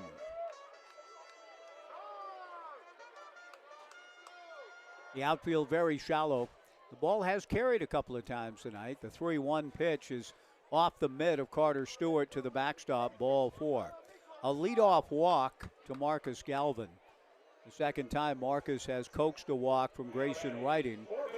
And that'll bring to the plate Troy Sanders, the shortstop. Troy getting ready for his senior year at GCU.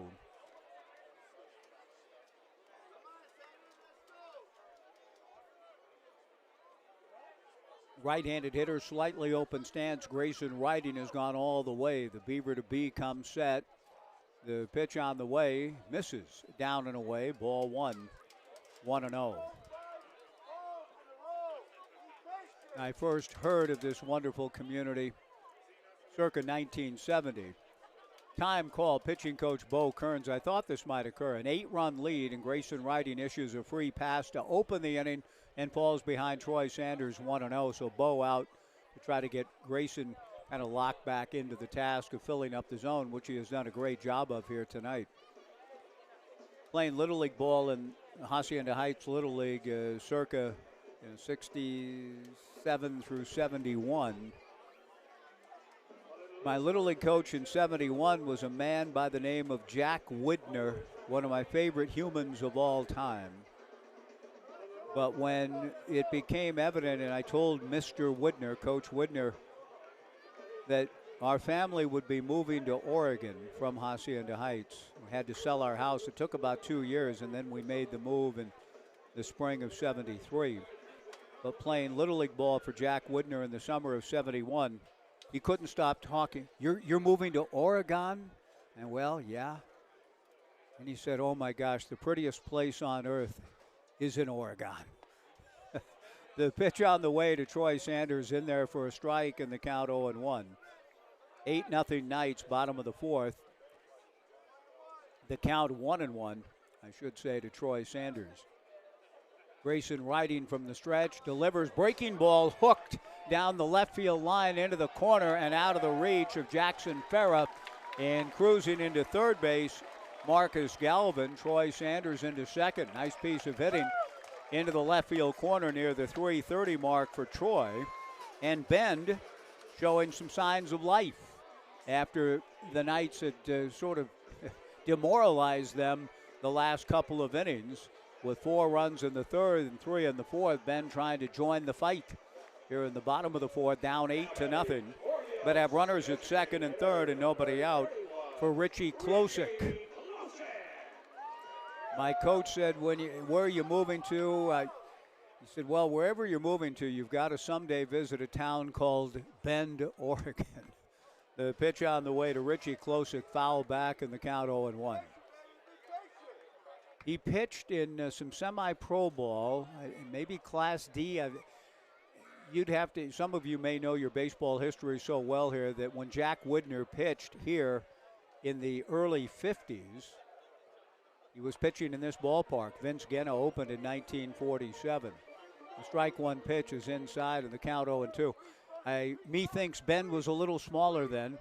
We didn't have the Safeway Albertsons, whatever building it is now that appears to be empty beyond the left field fence. The views were spectacular, but he just said he's never been more impressed, in awe of a locale in his life than pitching in this ballpark in the early 50s. And it made an impression on this 12-year-old kid. We got to get to Bend someday, and I've been blessed to be able to come over and understand what Coach Woodner was talking about, as well as those San Joseans now living in Bend. The strike 2 pitch swung on and missed. Strike 3. Good pitch from Grayson Riding with runners at second and third and nobody out. He gets Richie Klosick to strike out swinging. Twice now, Richie's gone down on strikes. One away, and Keaton Nadeau will be the hitter, and that's going to be the end of the line for Grayson Riding. Brook Knight on his way out to make the pitching change. Tremendous outing for Grayson. The runners belonged to him. Last night, the Knights received an incredible pitching performance in a combined shutout at Goss Stadium of Coleman Field, led by the stylings of Nick Salins, a save for Kellen Siegel. The Knights will go to the bullpen now here in the bottom of the fourth on a pitch count situation for Grayson Riding, leaving the game with runners at second and third, one out, and an 8-0 lead. Can you get a timer on this break this time, Pierce? We'll take a 90-second pitching change break and be back with the Knights leading 8-0 and trying to keep the shutout intact here in the bottom of the fourth. Back in 90 on the Elks live stream and Joe Radio.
Make some noise for Keaton Nadeau. Left-hander Landon Salveson out of Hooper, Utah, 6'2", 205-pound junior, the new pitcher for the Corvallis Knights, who lead the Bend Elks 8-0 here in the bottom of the fourth inning. The Elks with a mild threat in the works and trying to cash in on it with runners at second and third and one out. Salveson, the southpaw, delivers ball one, 1-0. Works out of the stretch and comes back to the plate. The 1-0 pitch to Keaton Nadeau hit foul down the right field side and well out of the reach of any fielder. 1 ball and 1 strike. Marcus Galvin, a leadoff walk. He's at third. Troy Sanders, a double, getting his lead from second. With 1 out, Keaton Nadeau awaiting the southpaw Salveson, who comes set. The infield at normal depth. Comes to the plate and misses low and in. Ball 2, 2-1.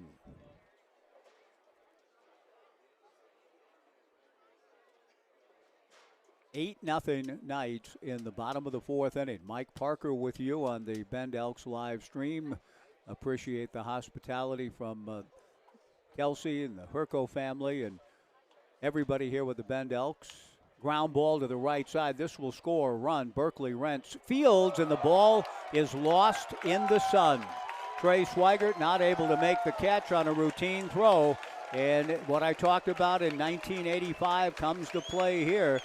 Trey Swigert on a routine throw from the second baseman, Berkeley Rents, lost it in the sun. The ball went right by him. It was a good throw, but right in the path of the sun. So on the play, 2-run score. Malchus Galvin scoring from third. Troy Sanders on the throw lost in the sun scores. And on the error that I suppose will be charged to Swigert, and that's a tough error, losing the ball in the evening sun. The sun right now just to the right from our vantage point of the North Sister. In the path of the sun. 2-run score. Now one would have scored, and now the pitch to Will Goodman, bang to right field. Picking up the ball is Zane Garvey, rounding third on his way to the plate. The throw not in time, and we have ourselves a new ball game. And now down to second base goes Will Goodman. It's now 8-3, and the throw lost in the sun has changed the entire complexion of this game. It was going to be 8-1 with 2 outs, and for the night, from the Knights' perspective, all was well. Well, now it isn't. It's 8-3 Knights. Still a lot of work to do for the Bend Elks on the comeback trail, but they found it. Keaton Nadeau coming in to score. Will Goodman goes to second. And Will Cahill, the batter. And this lead, which was 8 going into the bottom of the fourth, could be cut fully in half here if Cahill's able to come up with a base hit. The pitch gets away from the catcher, Carter Stewart, and suddenly wheels falling off of the Corvallis Knights in the bottom of the fourth. Take it that will be a wild pitch. Goodman had gone to second on an error. I'm still waiting on the official scoring to see what accounts for Goodman advancing to second. He just went to second on the throw to the plate. Not sure that an error was charged, but here a wild pitch sends Goodman to third. 8-3 Knights, who were cruising along, but not so much now. And who got the error? The catcher? The 1 ball and no strikes. These new tools here, I feel a little bit like Quint Hoopa. What can you do with these things of yours? I mean, there's so many things around here. I'm just an old radio hack calling a radio game.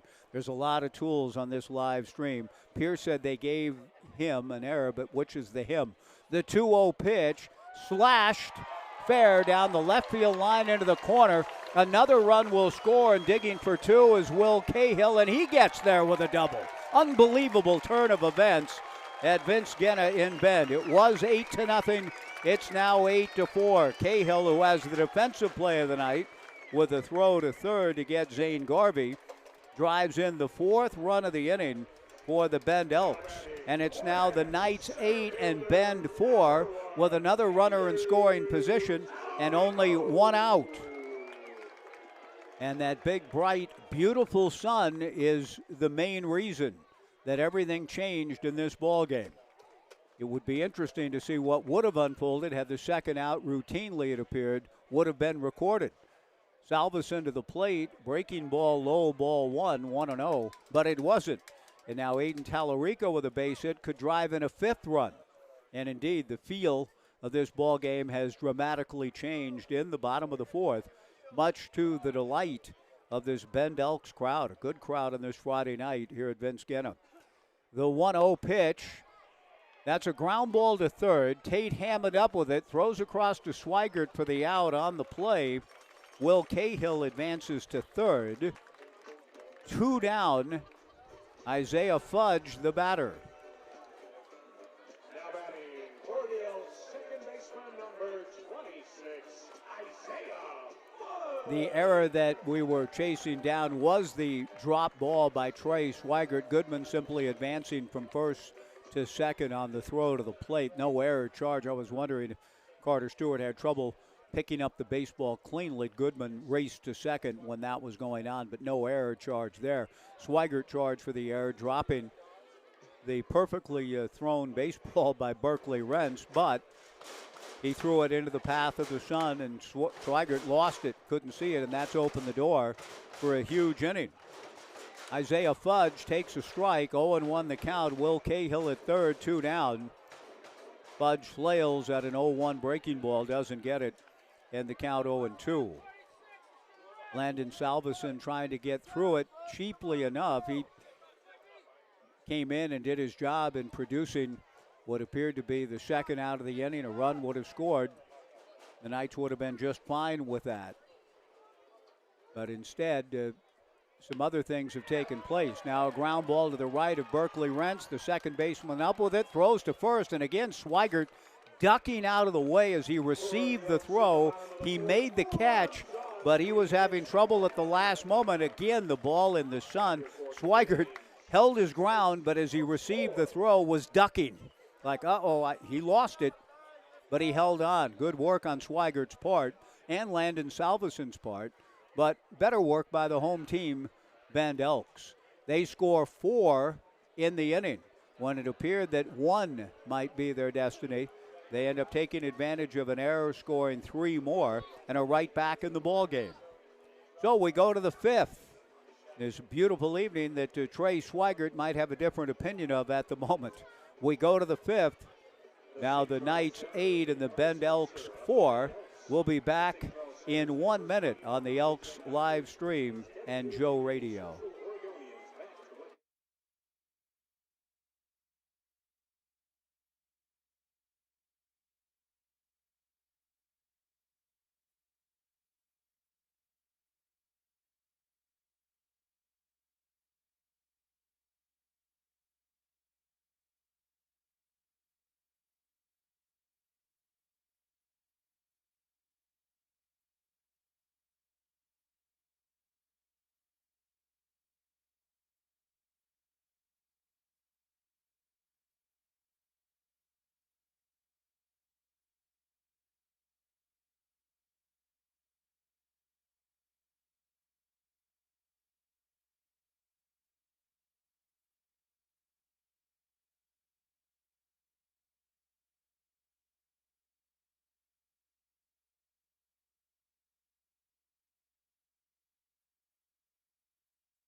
A not completely new ball game, but a much different feel to this first game of the 3 between the Corvallis Knights and Bend Elks. What with Bend scoring 4 in the bottom of the 4th inning in what was a commanding 8-0 advantage. The Knights relinquished some of that. Timely hitting, good base running, and help from that big star hovering above the beautiful Cascade, the majestic Cascades. Trey Schweigert dropping a ball, and that opened the door to a big inning. Gordo's here. Ryan Gorton, the director of operations for Oregon State Baseball, in the house tonight. Why, I don't know, but he is here. And maybe like the San Joseans and Jack Woodner, just can't stay away. The first pitch as we go to the 5th, with the Knights hoping to kind of get a little of the momentum back, is in there for a strike. The 0-1 pitch swung on and fouled away by Tate Hammond. Tate down in the count. No balls and 2 strikes. 8-4 Knights, top of the 5th inning. Durr back to the plate. Breaking ball lifted to right field and playable for Keaton Nadeau. He moves over to grab it. 1 away in the top of the 5th. And that will bring to the plate Max Medina.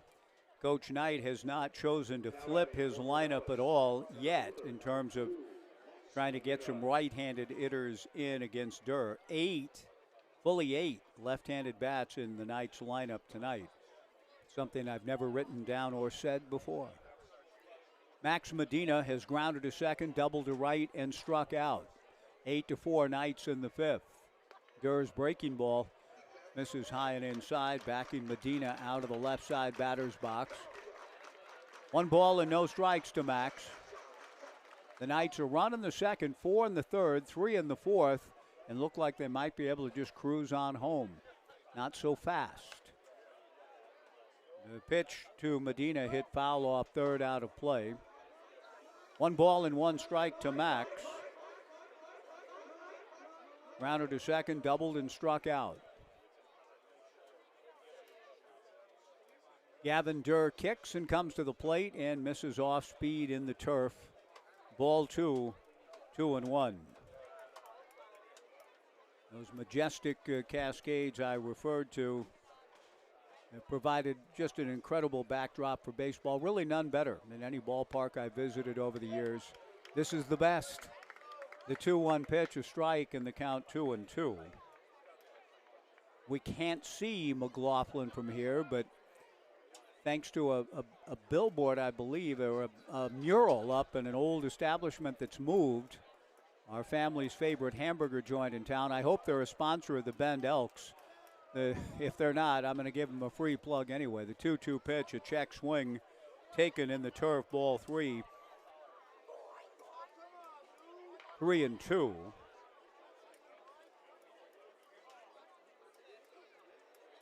With 1 out, nobody on. The 3-2 pitch to Max Medina, taken down and away. Ball 4. Gavin Durr missing with the 3-2 pitch, and that'll bring to the plate Berkeley Rents with the Knights leading 8-4 in the 5th.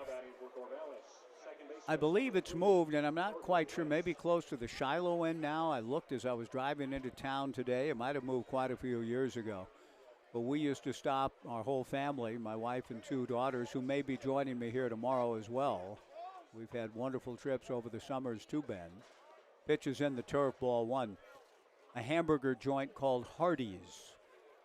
And they had a mural up at Hardee's which depicted the Deschutes and all of the mountain peaks. And from left to right, I believe it was McLaughlin, Thielsen, Bachelor, Broken Top, the 3 Sisters, Mount Washington, Three Finger Jack, Mount Jefferson, and Mount Hood. Yeah, no, about right. I was trying to just build it from memory. Is that the correct order of the majestic cascades that we are enjoying looking at tonight, as well as a baseball game here? Breaking ball misses. There goes Medina. The pitch is a strike. The throw to second, not in time. Max is in with a stolen base.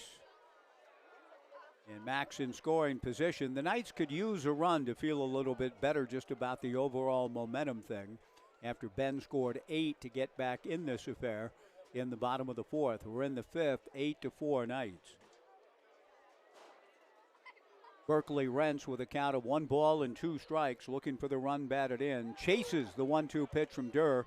Pitch was in the turf, gathered by Marcus Galvin.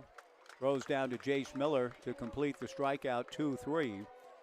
2 away. Medina holds at second, and Trey Swigert will come to the plate. Trey has walked, hit back to the box, and struck out.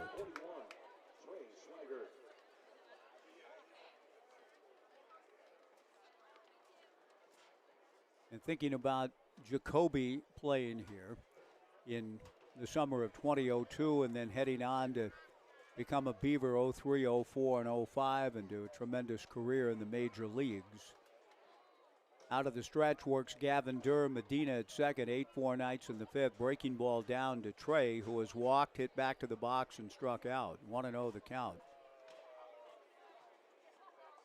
The great Johnny Pesky, who also made his mark with the Red Sox, and the Pesky Pull, that moniker named in his honor at Fenway Park. The 1-0 pitch, missing low, ball 2, 2-0 to Trey Swigert. Johnny Pesky was a Bend Elk in 1936.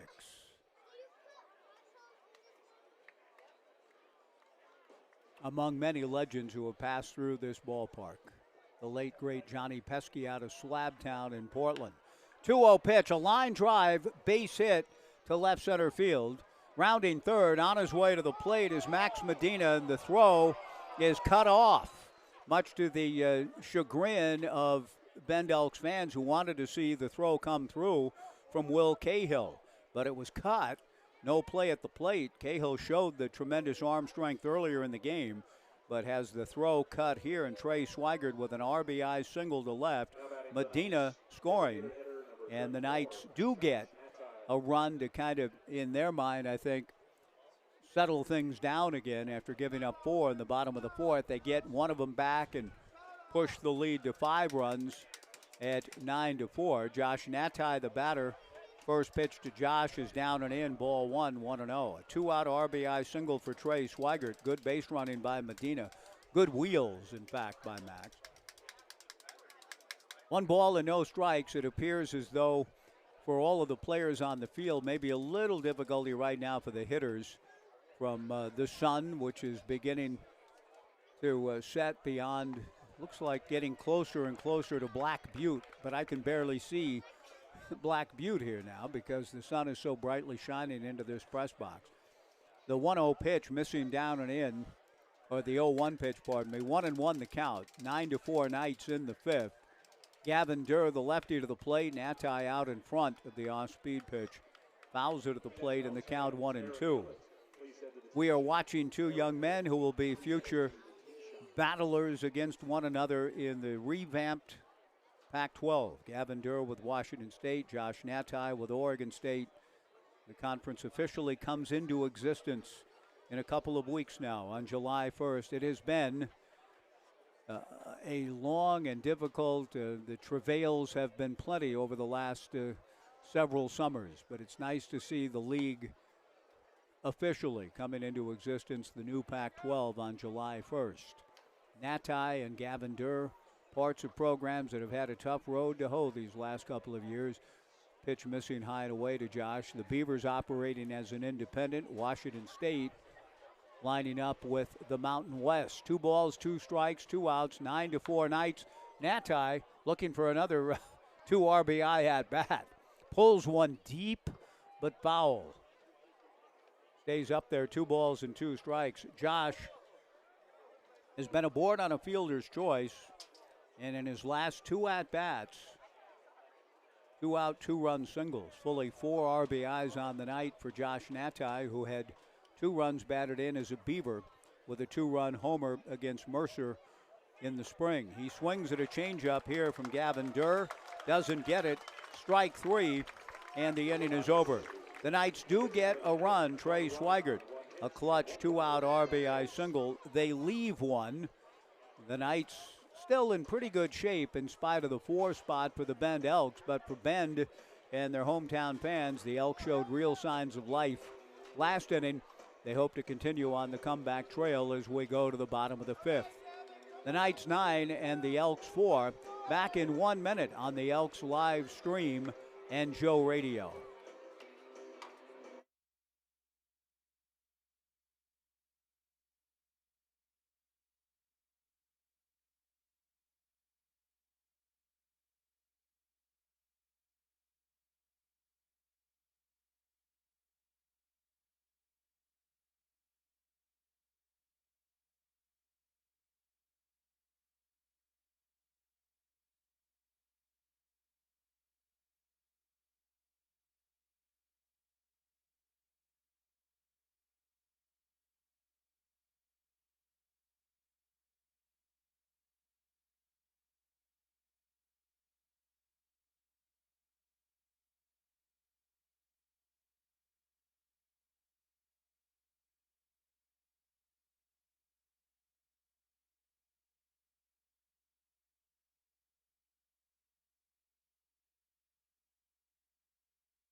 Bottom of the 5th inning at Vince Genna Stadium. The Knights leading the Bend Elks by a score of 9-4.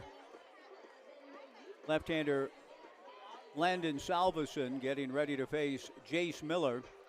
Jace will be followed by Marcus Galvin and then Troy Sanders. Jace in the transfer portal out of Oregon State. All too short of a time with the Beavers, but it was nice to have him in the program. Really good young man, talented ball player, back for another summer with the Knights. with the Elks, I should say. Salveson delivers and misses high and away. Jace is flied to center and lined out. 1 ball and no strikes the count.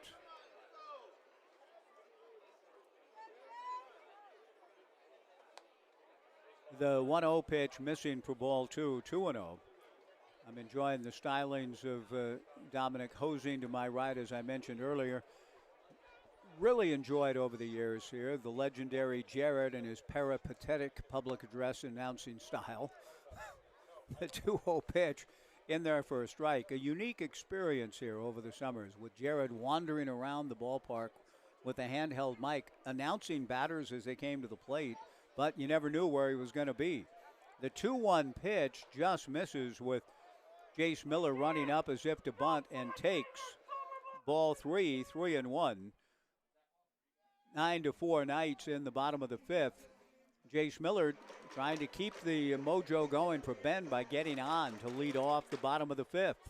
The 3-1 pitch, and he does. Just inside, ball 4. Landon Salveson a little upset, turns his back on home plate. And I think the last 2 pitches Landon felt had landed for possible strikes, but did not get the satisfaction from home plate umpire Michael Ames. So Jace Miller does his job. He gets on base with the Knights leading 9-4, but Bend 4 runs last inning, get their leadoff man aboard in the bottom of the 5th. And coming to the plate for Bend will be Marcus Galvin. Alan Cox, the head coach for Bend, comes out for a conversation. I think he wants an offensive timeout here. And he conferred with home plate umpire Michael Ames about that.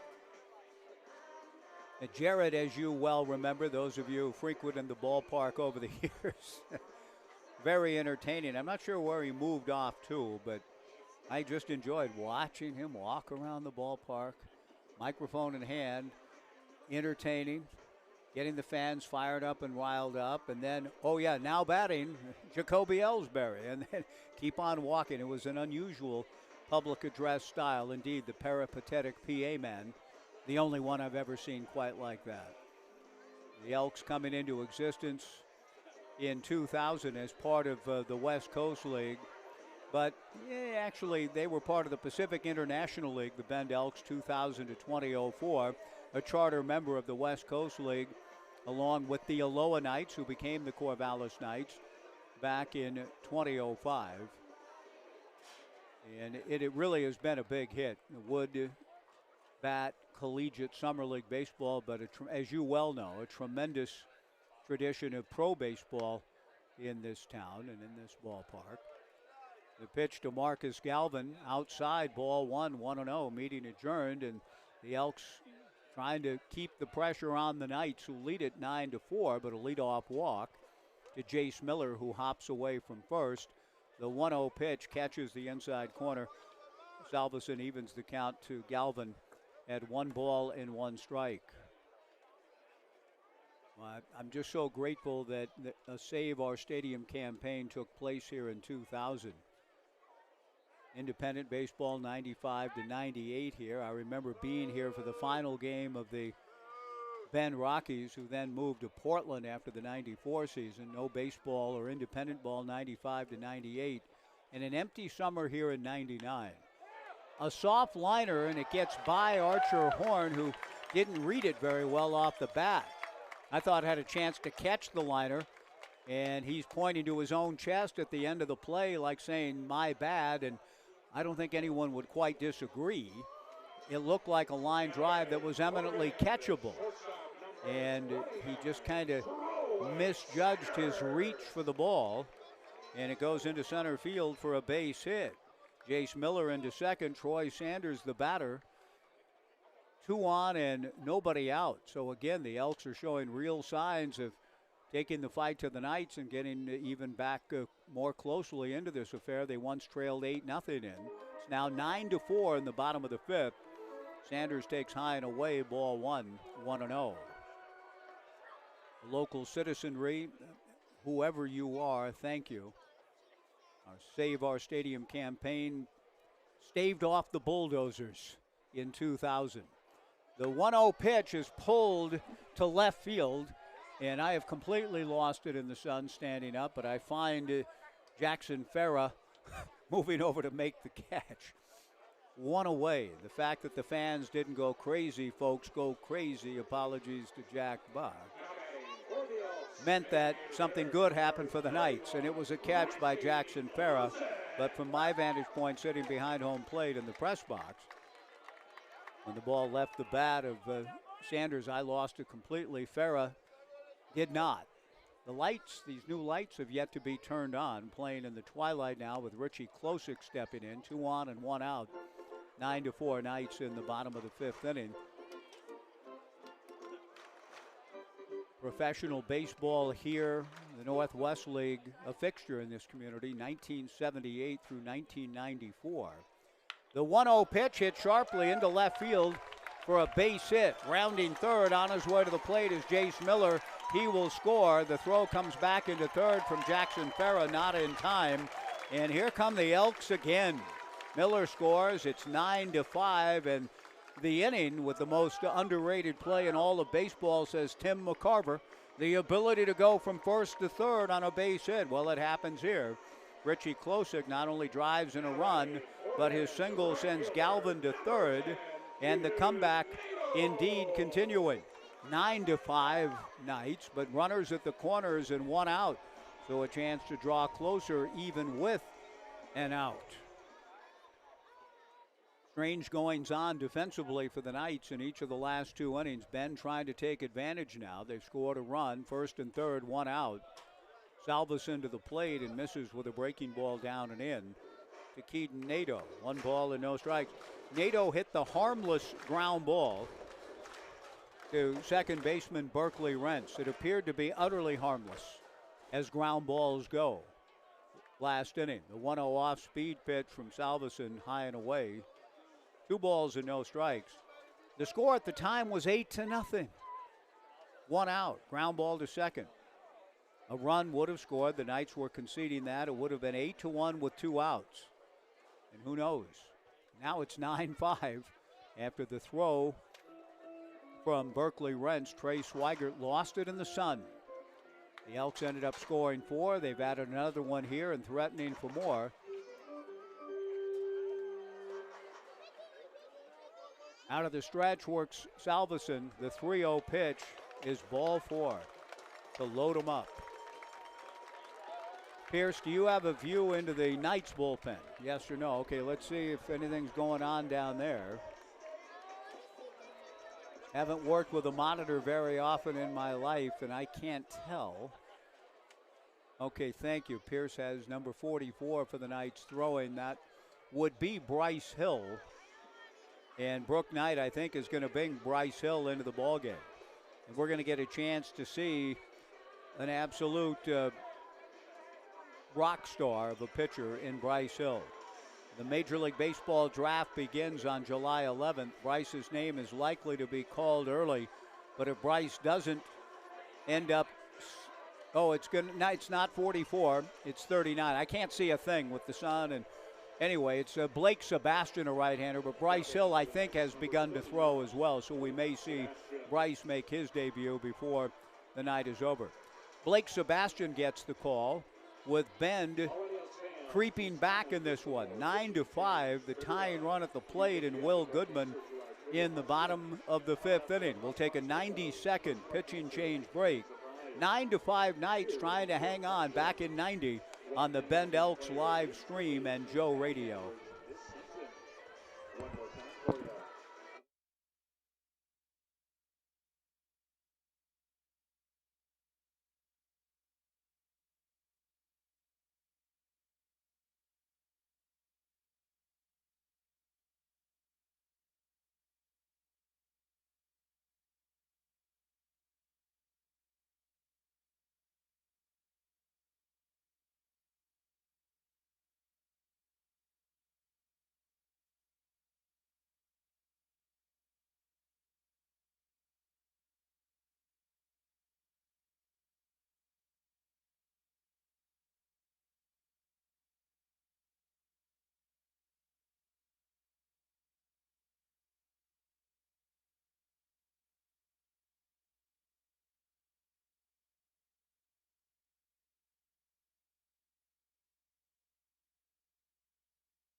Third baseman Will Goodman at the plate for the Bend Elks, who are very seriously back in this ball game. 9-5 Corvallis, bottom of the fifth. Bases loaded, one out for Will Goodman, with Blake Sebastian, the right-hander, on the mound, trying to come in and minimize damage. His first pitch is a breaking ball outside, and maybe a mix-up on the pitch call. Carter Stewart, the Knights catcher, trots out to confer with Blake. 1 ball and no strikes to Will Goodman, who was hit back to the box and singled home a run during the Elks' 4-run fourth. They've scored a run here in the fifth, but are poised to do more damage. The fans are certainly doing their part to try to inspire the hometown team, clapping their feet on the metal bleachers and hoping to be clapping their hands and up and cheering here in a moment. Sebastian's 1-0 pitch, lifted high in the air, foul down the right field line. Zane Garvey, a long run, dives and can't get there. Had he caught it, that would have produced a run on a sacrifice fly down the right field line, but he is trying to get an out. Good effort by Zane, but not able to pull it in. Bottom of the fifth inning, bases loaded, 1 out. 9-5 Knights, with Marcus Galvin at third, Richie Klosik at second, Keaton Nato at first, Blake Sebastian, the new pitcher for the Knights, the third of the night, coming set. The infield a double play depth. Breaking ball, bends in for a strike, nice pitch, and the count 1-2. Sebastian, big kid, 6'6", 230-pound freshman out of Leawood, Kansas, Blue Valley North High School. His dad, Sheldon, played baseball at New Mexico, and a pitcher for Nebraska. He delivers the 1-2 pitch, taken, strike 3 called, 2 down. Will Goodman looking at back-to-back breaking balls, both excellently executed by a young man looking for a lot of reps this summer with the Knights and becoming a part of the bullpen rotation for the outstanding Nebraska program next spring. He didn't appear in a game for the Huskers this past year. We were blessed to have another pitcher from that program, Ty Horn, who had a big year for Nebraska this year and has had a nice career. Ty summered with the Corvallis Knights a couple of summers ago. The pitch on the way to Will Cahill, misses outside, ball 1. Bases loaded, 2 down, 9-5 Knights in the fifth. The 1-0 pitch, off speed and hit foul in the Knights on deck area. The count 1-1. And behold, the sun has begun its descent. I don't know if Copernicus or Galileo would phrase it that way, but it's moved out of our, nevertheless, it moves. I think Galileo is referring to the earth, right? Well, anyway, the sun's no longer in our eyes. The lights have yet to be turned on as far as I can tell. I'm looking forward to the illumination. They are on? Okay. Okay, they're on, but not necessarily making a big impact yet, but they're good-looking lights. The 1-1 pitch, breaking ball down and in, ball 2, 2-1. Huge sequence in the ball game here for both clubs. The Knights lead at 9-5. The bases are loaded with 2 down and a run in. It'll be a big win for the Knights if they're able to get out of it without further damage. The 2-1 pitch is hit to right field. Moving over is Zane Garvey to make the catch. And the inning is over. Good work by Blake Sebastian, and a collective disappointing ooh and ah coming from this good crowd at Genna Stadium as they get a run but leave 3. Will Cahill flying out. We go to the top of the 6th. Yours truly, Mike Parker, for one more inning. We'll turn it back over to Aiden when we go to the 7th. And through 5, got ourselves a good ball game. A new pitcher coming in for Ben when we go to the 6th. After 5, the Knights 9, the Elks 5. Back in 1 minute on the Bend Elks live stream and Joe Radio.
We go to the 6th. Mike Parker with producer Pierce and Aiden O'Neill, who will rejoin when we get to the 7th inning on a gorgeous night in Central Oregon. I mean, just it really can't be drawn up any better. It's just spectacular. Great to be with you in a beautiful part of the world. Good ball game. That's become better from the hometown team's point of view. The Knights at one time had a commanding 8-0 lead, but the Knights relinquished some of that command with the sun playing a role. That sun has descended, and we are blessed with a beautiful scene in twilight time now, with right-hander coming into the ball game for the hometown Bend Elks, whose brother plays on the Knights. Garrett Schmokel, Colton Schmokel, is a Corvallis Knight, and the two met at home plate in exchange of lineups before the game. Zane Garvey, the hitter for the Knights, takes outside. The 1-0 pitch, and that misses inside from Garrett Schmokel for ball 2. 2 balls and no strikes. 9-5 Knights in the 6th. Garrett competing at Everett Community College. Colton, and I've yet to fully divine, without having had a chance to, in trying to read up on where Colton is coming from. The pitch missing from Garrett Schmokel, ball 3. Lincoln High School in Portland, yes. But did he transfer from South Concordia, Nebraska to Centralia, or the other way around? The 3-0 pitch missing. I just could not figure it out in the online stuff that I tried to navigate getting ready for the year. Zane Garvey missing, and I've not had a chance yet to meet Colton Schmokel. Colton is 6'3", 215 pounds. And I've got both the South Concordia, Nebraska, and Centralia College, and I have a question mark around both. So I think he's pitched at both. I think he went from Centralia to South Concordia, but it could be the other way. The pitch on the way to Carter Stewart. First ball swinging, a fly ball to left. Will Cahill had a hard time finding it here in twilight time, but does locate in time to come in and avert trouble and make the catch. Carter Stewart had singled to left and scored. Blasted a ball to right field that I thought should have been scored.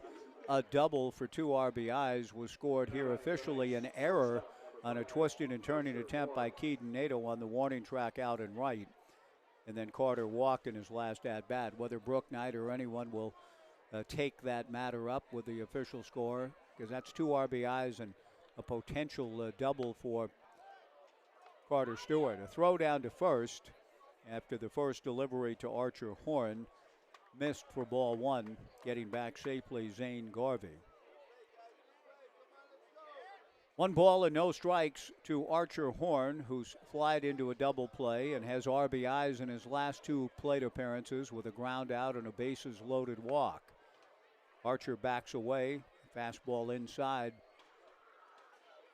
from right-hander Garrett Schmokel out of Everett Community College. 2 balls and no strikes the count. Zane Garvey at first base, 1 out, 9-5 Knights, top of the 6th inning.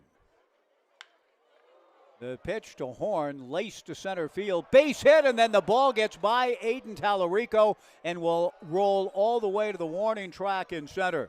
Zane Garvey will score, and into third base goes Archer Horn, and the Knights lead it 10-5.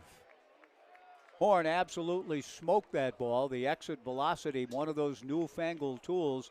I looked up at the monitor at the right time, 104 miles per hour off the bat of Archer Horn. So it's a base hit, no RBI, and a 2-base error for center fielder Aiden Tallarico. Archer Horn, with one of the hardest hit balls of the night, goes all the way to third. The Knights with 3 errors tonight, the Elks with 2. Both teams trying to feel their way with the conditions throughout. And that ball was hit so hard that it was almost one of those too hot to handle jobs out in center. So a 2-base error, Horn to third. Jackson Farah takes a strike. The infield pulls in. The Knights lead it 10-5. And Coach Alan Cox with his club back in the ballgame. Drawing his infielders Jace Miller, Isaiah Fudge, Troy Sanders, and Will Goodman to the edge of the green on the turf. hoping to prevent a run from scoring. The 1-1 pitch to Farah is outside. Jackson, an RBI double in the second, has since grounded to first and popped to second. 2 balls and 1 strike. Archer Horn at third, 1 out. Great opportunity for the Knights to add another. 2-1 pitch from Schmokel. Misses down and in. Ball 3, 3-1.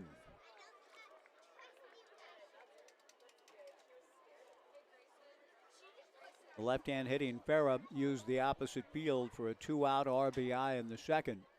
Has a chance for another ribby right here. He takes the 3-1 pitch outside for ball 4.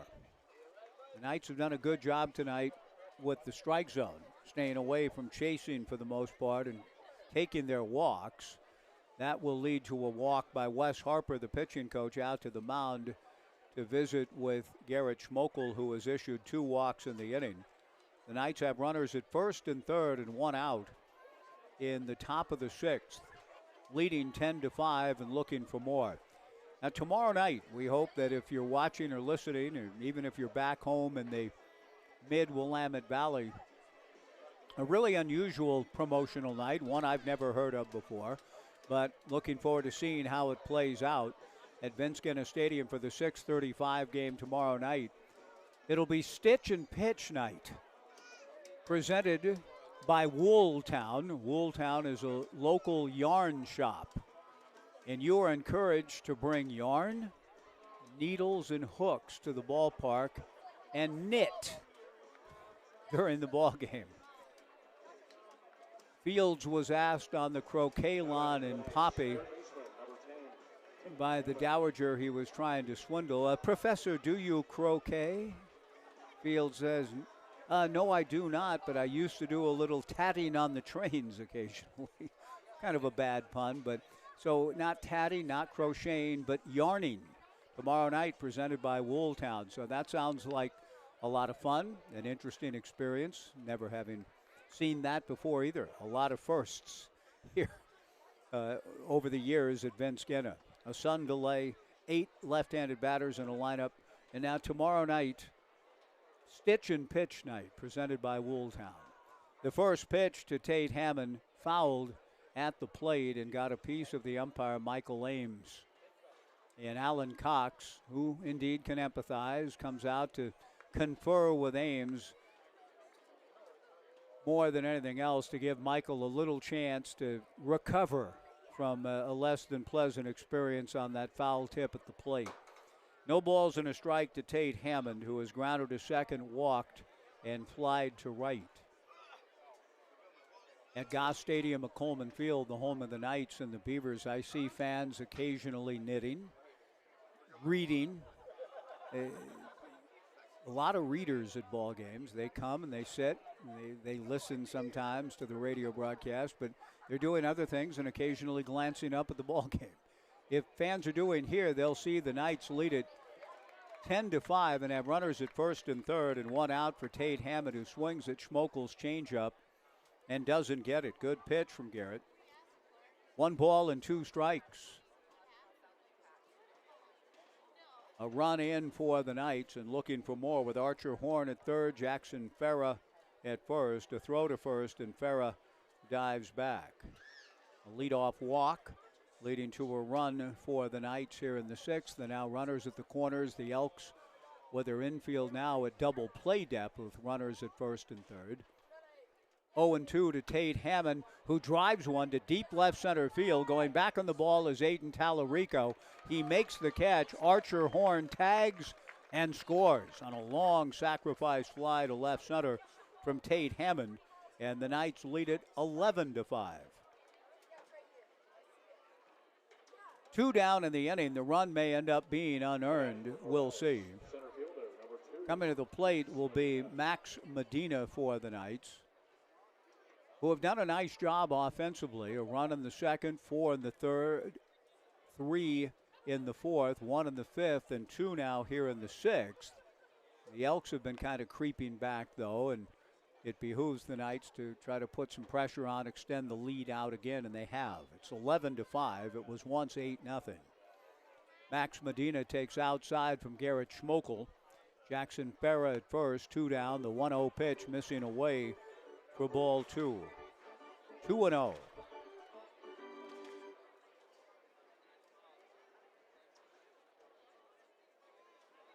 Schmokel, long, lanky right-hander from the stretch, delivers. Farah goes late. The 2-0 pitch is inside. The throw not in time, and in fact bounces in front of the bag. Farah on the delayed steal is safely in with the stolen base and in scoring position for Max Medina, who has grounded out, doubled, struck out, and walked. 11-5 Knights, top of the 6th inning. Schmokel glances back at Jackson Farah. The 3-0 pitch down the middle for a strike, and the count 3-1 to Max Medina. Berkeley Rentz on deck.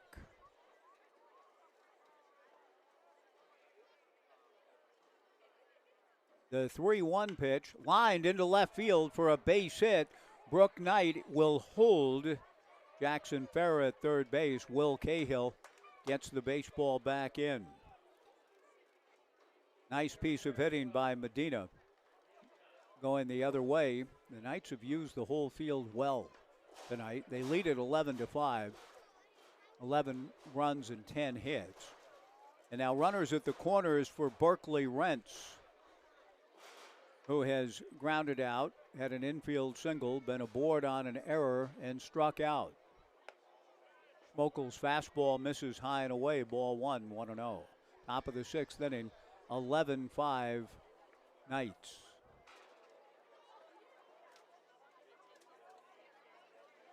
Schmokel from the stretch with runners at the corners and 2 down.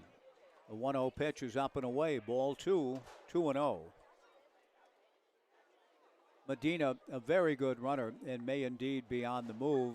But if he is, it'll be against somebody else, because Alan Cox has decided to go to the bullpen. The head coach for the Bend Elks making the slow walk out to the hill, and will take the baseball from Garrett Schmokel. And we'll see a new pitcher coming in for Bend here in the top of the 6th inning. And the Knights have kind of reestablished some semblance of control in this one. Looks like Jared Robles will get the call. So as Jared trots in, we'll take a 90-second pitching change break from Vince Genna here in Bend. The Knights leading the Elks 11-5. And we'll see a new pitcher he will inherit a 2-0 count. Back in 90 on the Bend Elks live stream and Joe Radio.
Indeed it is. Right-hander Jared Robles into the ballgame for the Bend Elks, who trail the Knights 11-5. He inherits a 2-0 count and runners at first and third, working on Berkeley Rentz.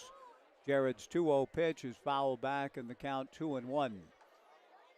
Nice to see Jared Robles into the ballgame, and I'm going to ask down the line here, does he go by Robles or Robles? Robles has an Albert, one of the great closers in Oregon State history. A throw over to first. Looks like Tanner Robles, but pronounced Robles. Albert went R-O-B-L-E-Z.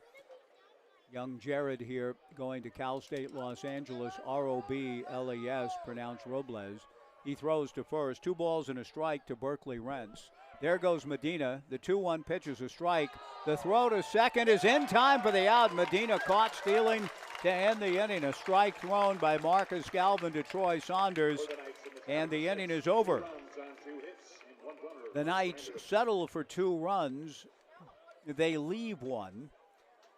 But a really good throw from Marcus Galvin, and the Knights settle for the 2. We'll see a new pitcher coming in for the Knights when we go to the bottom of the 6th.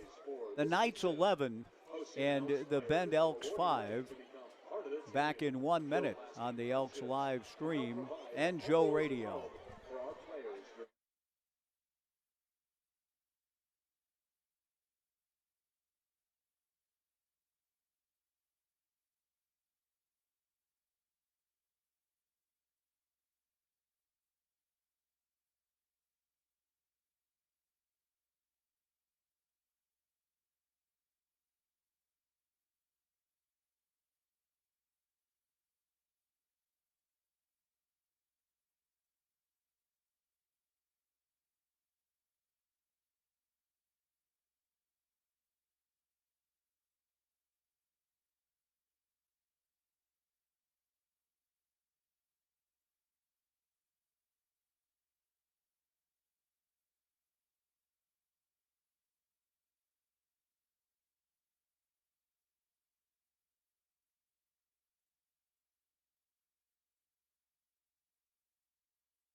I had thought a new pitcher was coming in for the Knights because the pitcher seemed to be coming in from out of the bullpen. It's possible that Blake Sebastian was hanging out in the pen. He walked in from that direction, but he stays in the game for the Knights as we go to the bottom of the 6th inning. The Knights leading the Elks by a score of 11-5. The meditation on the Robles name.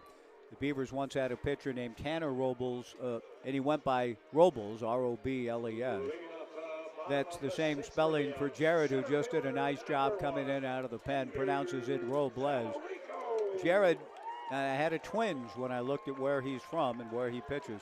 Cal State, Los Angeles. Good program, but a twinge of regret. Sebastian's first pitch to Tallarico, a ground ball to third. The Knights' third baseman, Tate Hammond, to his left to field and throw out Aiden Tallarico. 1 pitch, 1 gone, bottom of the 6th, 11-5 Knights. Isaiah Fudge, the left-hand hitting second baseman, will come to the plate. And I say that only because Cal State Los Angeles is where a gentleman that I've known for the past 12 years, and a gentleman in every sense of the word, outstanding person, family man, coach, great basketball player, great coach, Stevie Thompson Sr., whose son Ethan playing in the NBA with the Pacers, Stevie Jr. playing for the Beavers. Sebastian strike 1 pitch, both Thompson brothers playing for their dad as an assistant to Wayne Tinkle. Stevie Thompson the elder heading back to Cal State Los Angeles. He was there, joined Coach Tinkle for 12 years, and now going back to Cal State LA. The strike 2 fastball from Blake Sebastian taken. Strike 3 called. 2 down. Excellent pitch by Blake Sebastian, who has done a really good job since coming in. In fact, retired all 4 batters that he's faced.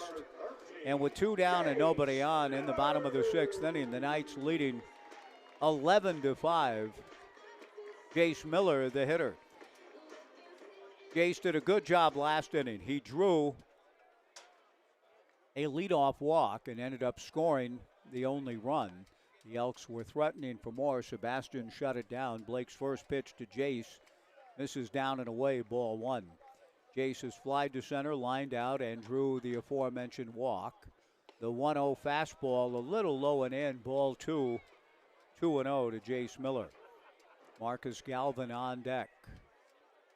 11-5 Knights, bottom of the 6th. Aiden O'Neill will be back to take you the rest of the way on the live stream. I'll be returning down to my little room down at the end of this beautiful press box in Genna Stadium to finish it out on the radio side on 1240 Joe Radio back in the Mid-Valley. The 2-0 pitch missing for ball 3. Sebastian throws a strike, Jace taking all the way. 3-1 the count to Jace Miller.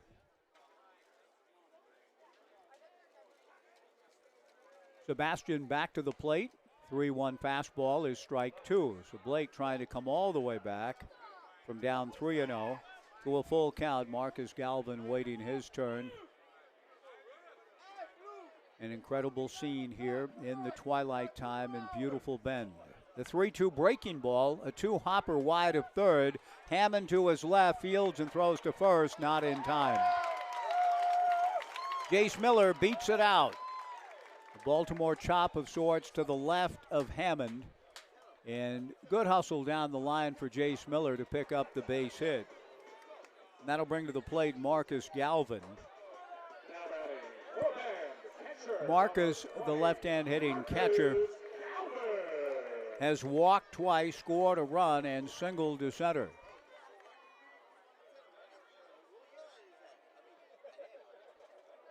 Sebastian out of the stretch. Miller hopping away from first, held on by Trey Swigert. And the first pitch off speed, swung on and missed. No balls and 1 strike. Blake 6'6", 230, big kid.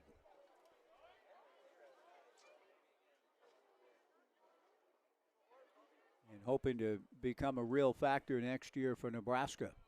A throw to first base and getting back safely, Jace Miller. 11-5 Knights in the bottom of the 6th inning, game 1 of 3. And again, the aforementioned. You can keep that up there. Game, please, if you could. The nomenclature of the promotion lost on me. Dom is going to, I don't know if he crumpled it up. No need for that. Just leave it up there. In fact, I'll be referring to them often during my work on the air. But stitch and something, pitch and stitch, I think is what it's called. Miller goes. The throw down to second. Turnabout is fair play. Jace Miller is caught stealing. He didn't think so. And the throw from Carter Stewart to Archer Horn in time to end the inning. So a good job by Blake Sebastian, who faces the minimum. Coming up a week from tomorrow, a really big night here at Genna that I'm sure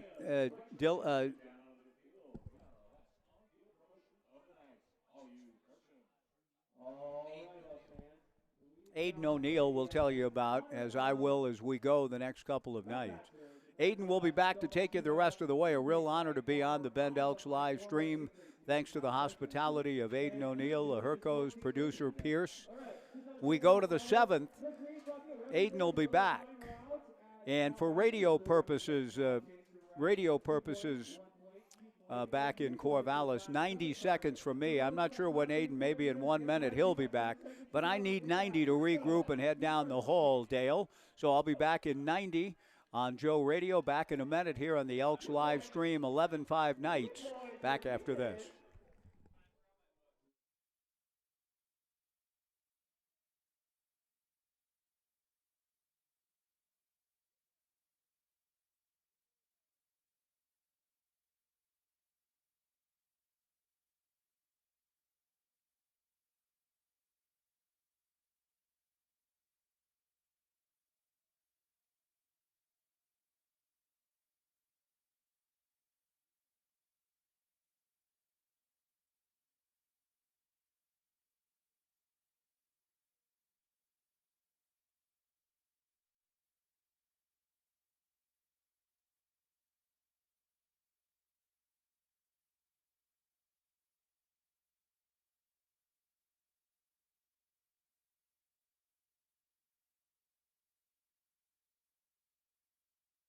Score, the Corvallis Knights on top here in the top of the 7th. Aiden O'Neill back up here in the broadcast booth. Sure, Mike Parker was incredible. So happy Mike got to do that for the middle 3 innings. I took a rare break, which felt weird watching the game from the stands. Haven't done that here at Genna yet, but that was fun. Thank you, Mr. Michael Herco, for that. Just give me my extra monitor we got here. Jared Robles, second inning of work for these Elks. First pitch is called to strike on the outside corner. It's Rent Swigert. 8 high. 2, 3, and 4. 0-1. Skied to left field. Cahill trailing over to his left to reach up and make the grab.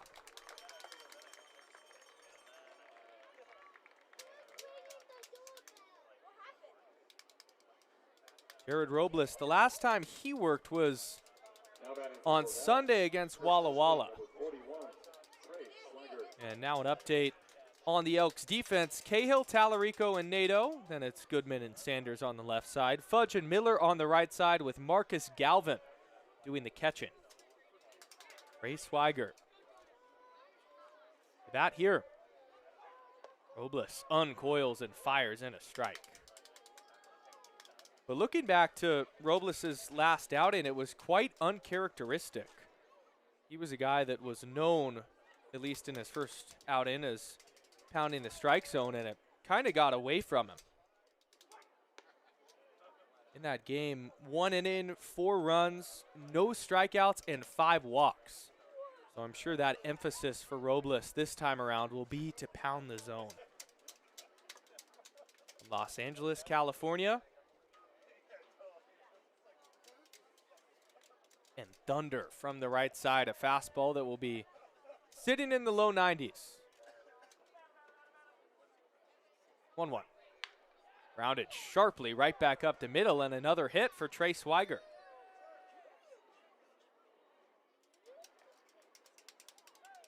This has been quite the offensive showing for the Corvallis Knights. They've taken advantage of some free passes that the Elks have given them, but it feels like every ball is torched off the bat. And another one, that's almost 100 miles per hour, right back where it came from.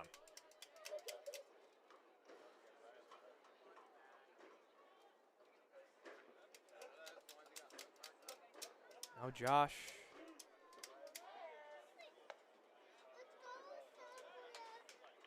Ty will hit. Already 3 runs batted in for him tonight. Out of Oregon State. Elks looking to turn 2 on a ground ball. You just got to stay attached entering these late innings. 0-1 breaking ball misses down and away.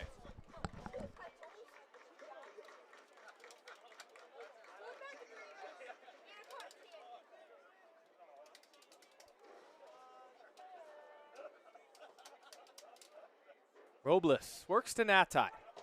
Fastball called a strike at the top of the zone.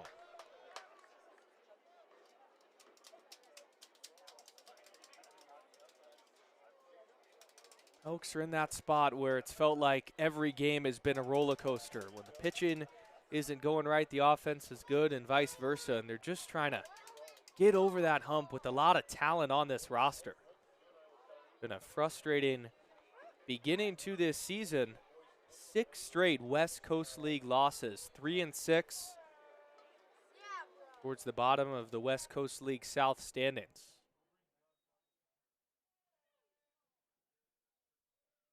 Two. Got him looking at the bottom of the zone. 91 and paint from Jared Robles.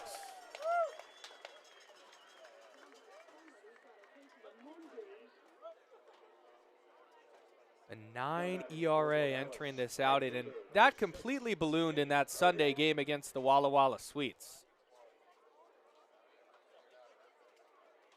And you see now strikeout number 8 for Robles after that perfect pitch. This is Zane Garvey, who fouls one off the glove of Marcus Galvin. Elks are back at it tomorrow night, 6:35 against these same Corvallis Knights. And then Sunday, 5:05 first pitch to round off the series. 9 runs batted in for Garvey, and OPS over 900. 0-1 changeup misses down. Garvey tonight, too, has been an on-base machine. single, a pair of walks. All 3 times he's been up, he's reached.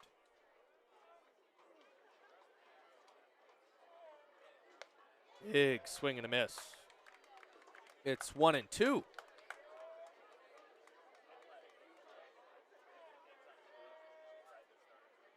Robles, a former two-way guy, now fully a pitcher coming off a great year at Cal State LA. And a clean inning would be great to build off of. Check swing. Did he go? He did not. It's tough with the two-man crew for Thomas Glynn over there with a runner on base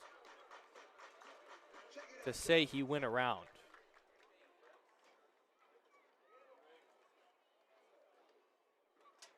Deep in the hole at 2 is Isaiah Fudge. The 2-2 with 2 outs. Fouled away. A souvenir over by the barbecue deck. And look, it trickled around, and here we go. A kid got it. All is well in this world. And now, I think she gave it to her mom. So the whole family getting a look at a souvenir. Go put it on the shelf. We'll do that 2-2 again. Just a hair off the plate. Beautiful backdoor breaking ball for Robles, but just didn't get the call. And home plate umpire Michael Ames got it right. It was off. Galvin tried to frame it back in the zone. This will be an action pitch. Trey Swigert will be on the move. And the fastball misses in tight, ball 4.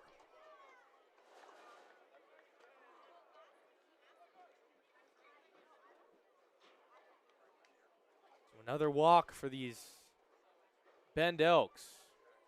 Now batting for the Knights, catcher number 17, Carter Stewart. This pitching staff has been plagued by the free pass. I sound like a broken record every broadcast, but that's what it's been. Fastball runs away. Now Carter Stewart the bat. 7 runs batted in for Stewart. 2 of those came in the 3rd inning on a 2 RBI double. 1-0 is fouled up the first base line. Picked up by Miller over there.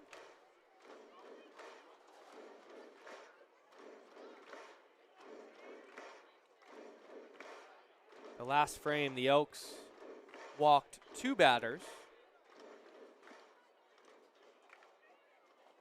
So I believe 10 walks in total tonight, if I'm counting correctly, which is not a stat you want to be leading in.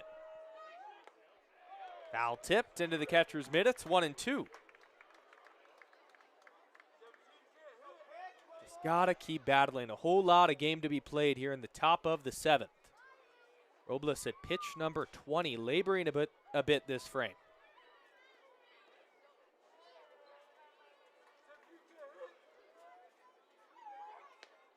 Got him looking. A perfect fastball at the bottom of the zone.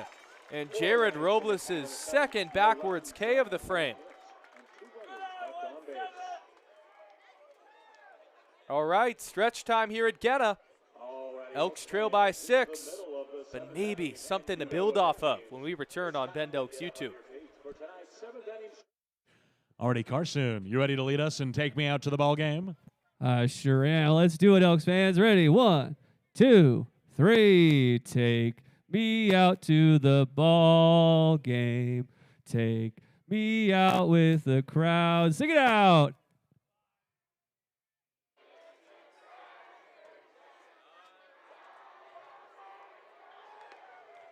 For it's root for the Bend Elks. If they don't win, it's a shame. Hurry up, for it's 3 strikes, you're out at the old ball game. Let's get some runs!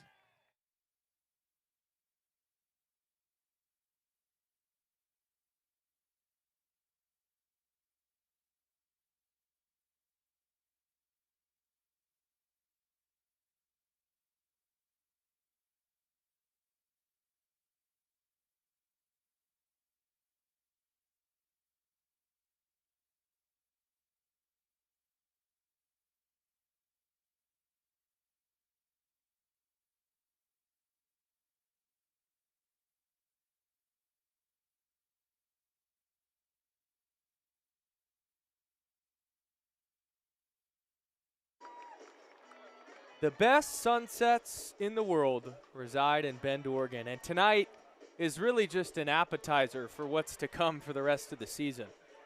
It's a beautiful one. Pierce getting that gorgeous mountain line. But I tell you what, you get into the thick of July, there's some sunsets that are impossible to beat. 73 degrees, picture perfect. And the Elks faithful sticking around, hoping for a comeback. Blake Sebastian in his second inning of work. And he'll go through the teeth of Galvin, Sanders, and Klosick in the middle of this order. First pitch heaters called a strike.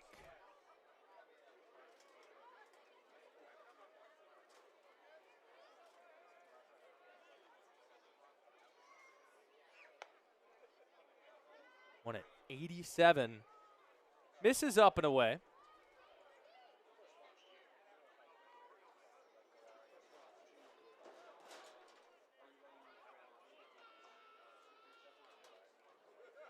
Tall frame from the right side from Sebastian. 6'5", 225.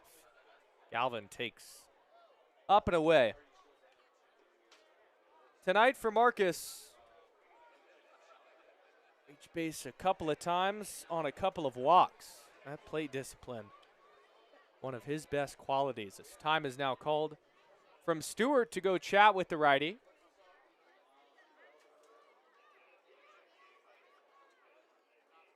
Any way the Elks can get a leadoff base runner is a good thing.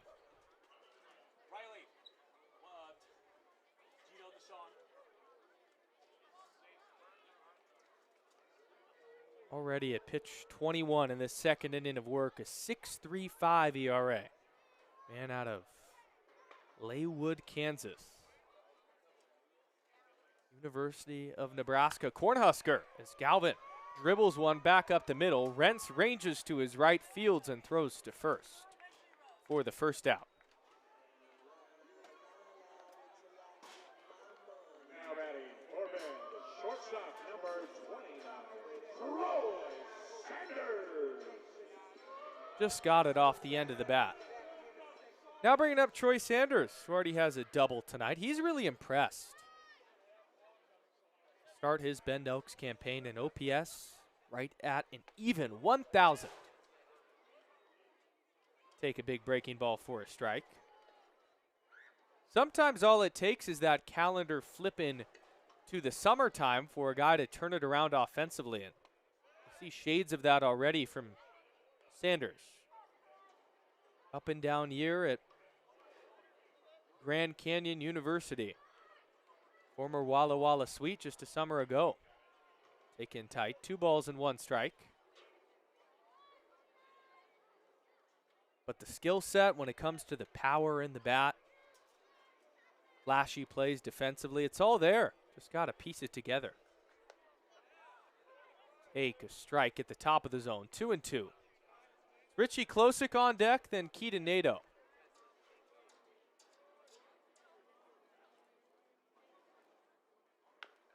Sanders chops a breaking ball foul up the third base line. And a good play from Mark Carpenter, right-handed pitcher, coming out of the dugout.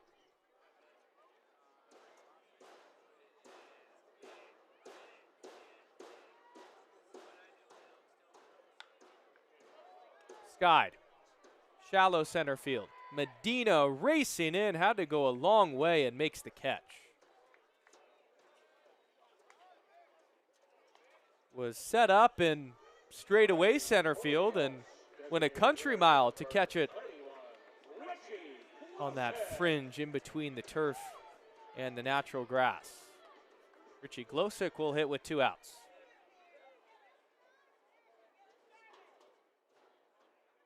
One homer and 9 driven in. It's been a quiet night for Rich. Dribbles one foul. Richie Klosick, one of the cooler stories with these Bend Elks, played in the Little League World Series. 2018, hit a big home run in the regional to send them to Williamsport.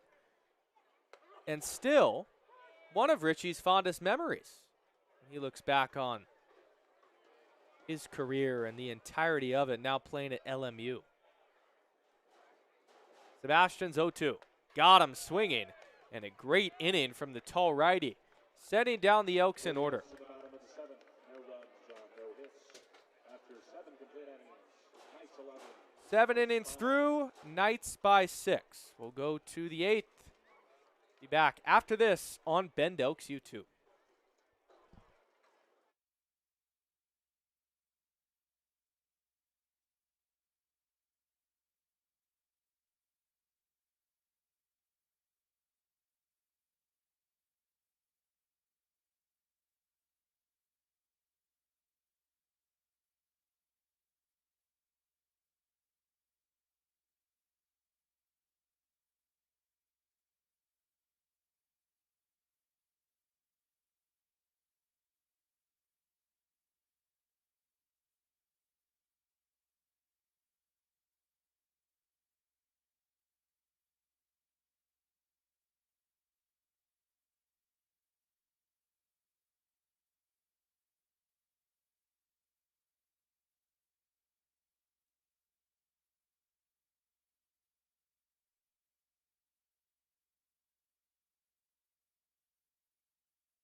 Top of the 8th inning, 11-5 Corvallis on top. Bottom of the order, 2 up for the Knights. More work for Jared Robles. It's Horn, Farah, and Hammond, 7, 8, 9.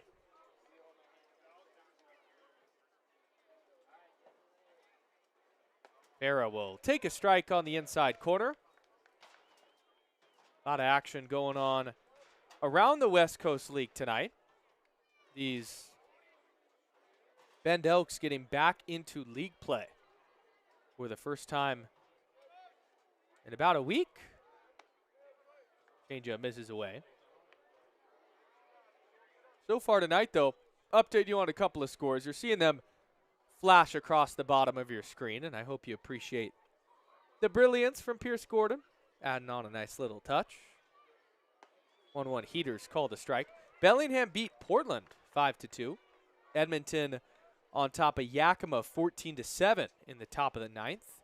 That long trip that Yakima made all the way to Canada, probably a bit tired. Wenatchee on top of the 9-mo 12-0. They've been incredible. Ridgefield beat Marion 8-2. The Raptors are a team to watch. That one's fouled away. Their offense is stalwart. They lead in a variety of categories. Kamloops beat Walla Walla 9-5. Port Angeles on top of Kelowna 9-7. And Springfield beating the Victoria Harbor Cats 14-8. A lot of interleague action this week. 1-2's just a hair in tight. The Elks will go on a trip to Canada in July. Victoria and the 9-mo. I'm stoked for that one. We'll have all of the action on Bend Elks YouTube as always. Fouled off the catcher's mitt in Galvin.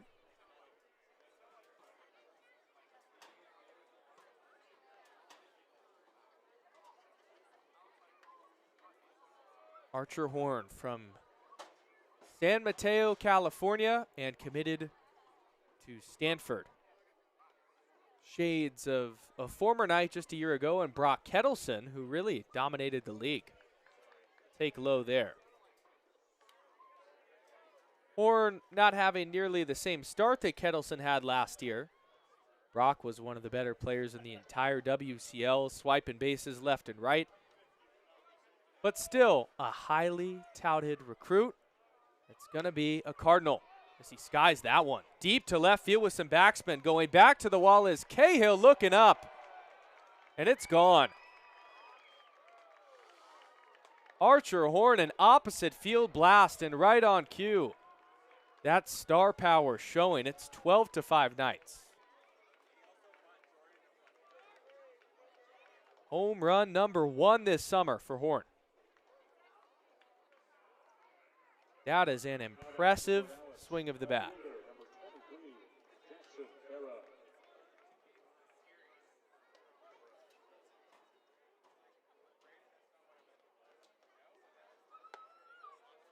First pitch is called a strike to Farah.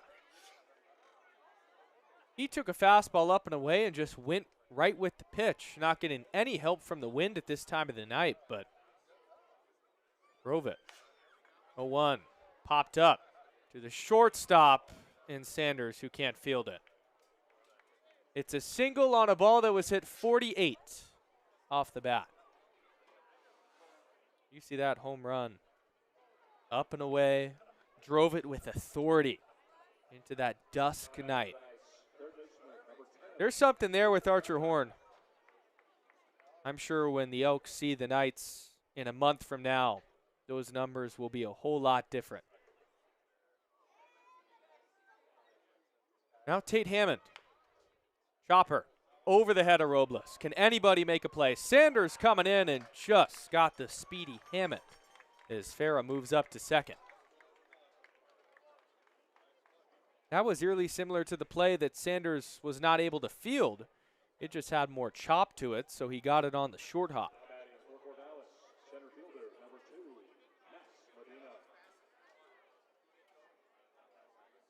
So we're back to the top of the order with Max Medina.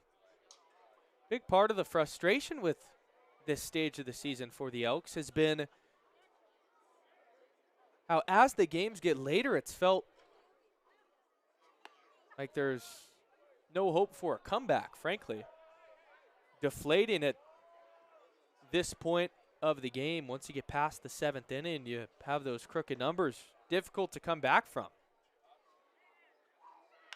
1-0, chopped, foul to Jace Miller over there at first.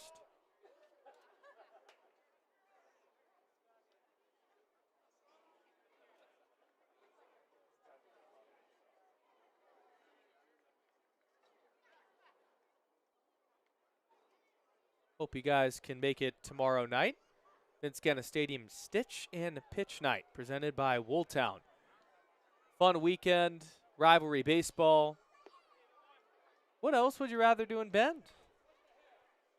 These Elks and Knights, it's that old school rivalry that they've battled and so many times before. The Elks and the Pickles, too, have their own sort of rivalry, more new school. That one's grounded to the 3-4 hole. Nobody's there. Nato's throw is going to go all the way home, and moving up to second is Medina. There was just no need for that to go all the way to the plate, and it's a costly 90 feet.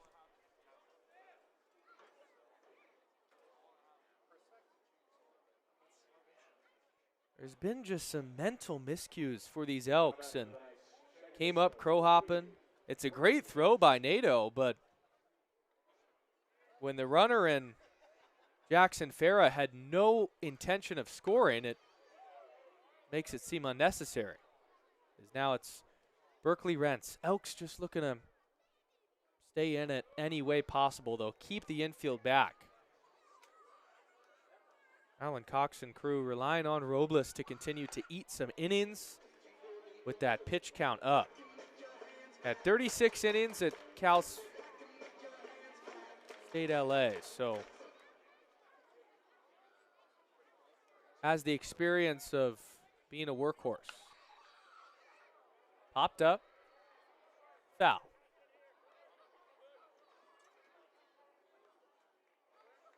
Berkeley Rents reached twice. Has himself a base hit tonight as well. On third is Farah. On second is Medina after the throw from Nato. Slashed foul.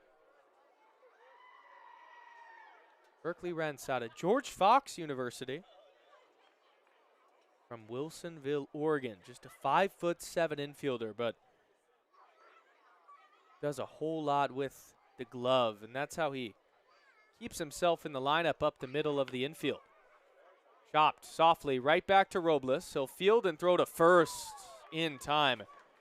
Miller had to go into the runner a bit, and fortunate that there was no collision. A big second out. First baseman, number 41, Trey Swigert. Now bringing up Trey Swigert. Has 2 hits tonight, has reached base 3 times.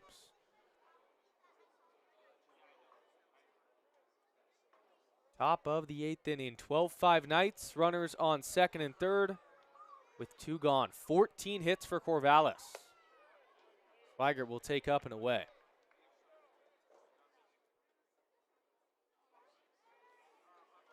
As you see there, Trey Swigert more than capable to up those stats even more after an incredible 2025 summer. And that Corvallis team, they ended up losing in the next round after beating the Elks. They lost to the Portland Pickles, who ultimately lost to the Bellingham Bells in the WCL Championship. But this Knights program is so consistently at the top. Did he go? They said he did not. That felt like one that Michael Ames could have called from behind home plate. And appealing it to the base umpire that's behind the mound doesn't feel necessary. And on the replay, it looks like he absolutely went around.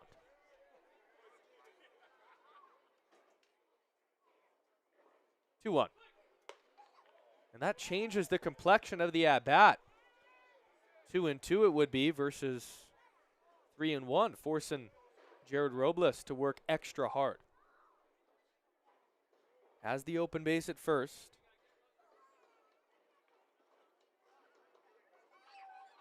Fastball runs in tight. Ball 4.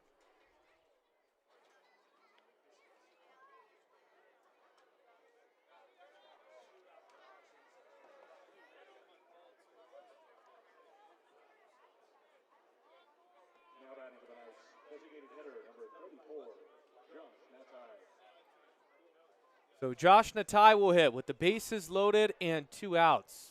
You feel like if the Elks have any chance of coming back in this one, you got to escape this inning right now. Natai fouls it away.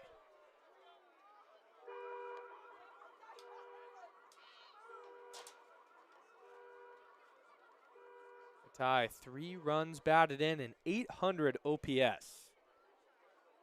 And tonight has 3 of those RBI. All of them.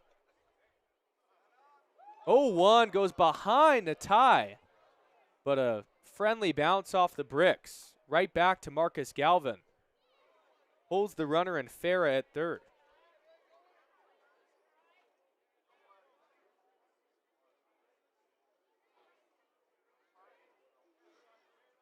'18th season this is for Brooke Knight, the Corvallis Knights head coach.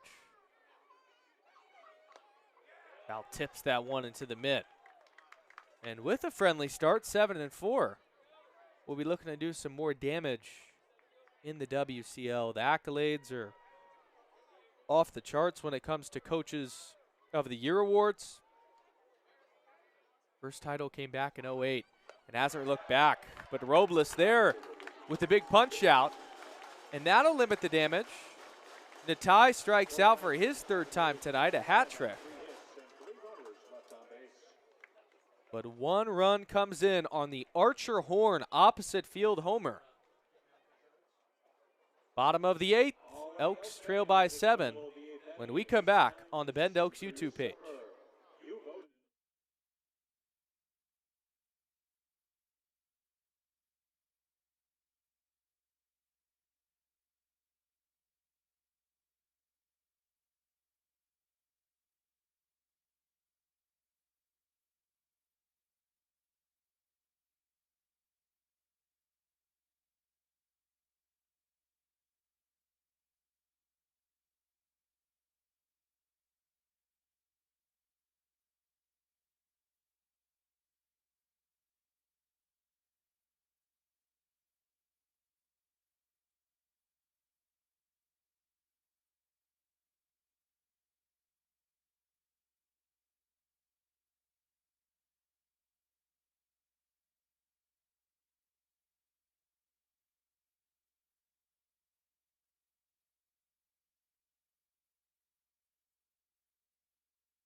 New arm in the ball game for the Corvallis Knights in this 12-5 lead. It's the 6'2 righty, Luke Scheffler from Corvallis, Oregon.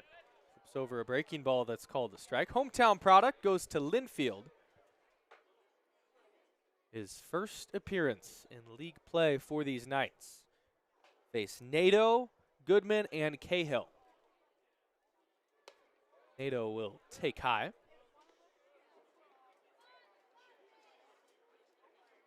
An 8.8 ERA he had at Linfield this past season, and 15 1/3. 10 Ks to 12 walks.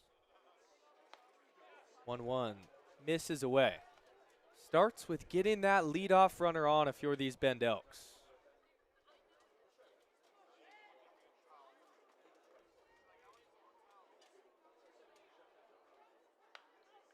Two 2-1 fastballs popped up. Thank you all so much for joining us tonight on Bend Elks YouTube.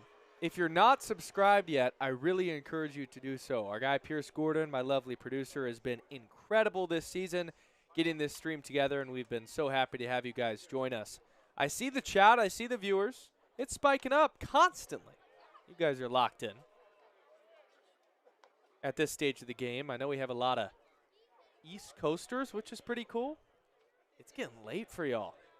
12:44 a.m. But if you're staying up, one can hope that the Elks make it worthwhile. Nato will wear a breaking ball in the back. And there's your leadoff base runner. Regardless of the velocity or whatever the situation may be, getting hit is not fun.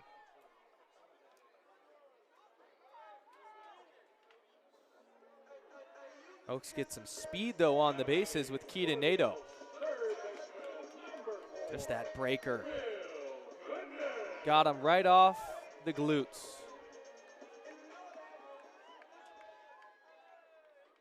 Bringing up Will Goodman. Take outside. Down 7, Elks at this point. Just looking to go station to station. Goodman had an RBI single earlier. Nato's going to take off. Throw down to second is high. Nato swipes it. Now he's going to try for third. Medina's throw there on one hop is in time.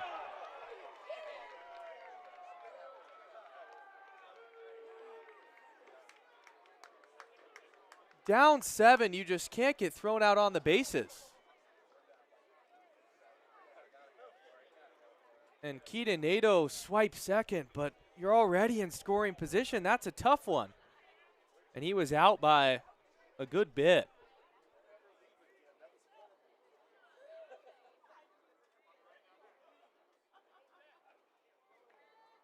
That's frustrating, looking to mount a rally. So Goodman now hits with nobody on. And will hack out a 2-0 fastball and miss.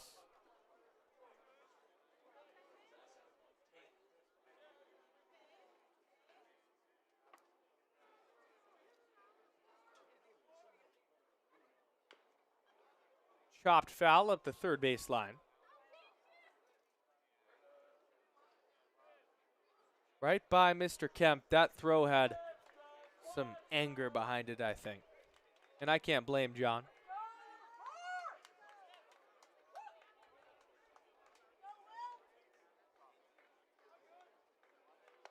Two, got him looking on the inside corner.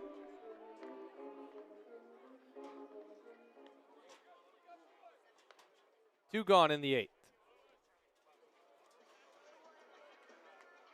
Now batting for the Elks, left fielder number 34, Will Cahill.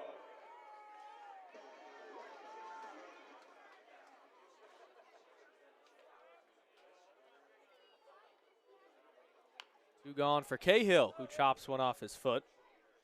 The Elks looking to avoid their 7th straight loss. 3-6 entering this game. The Corvallis Knights 7-4.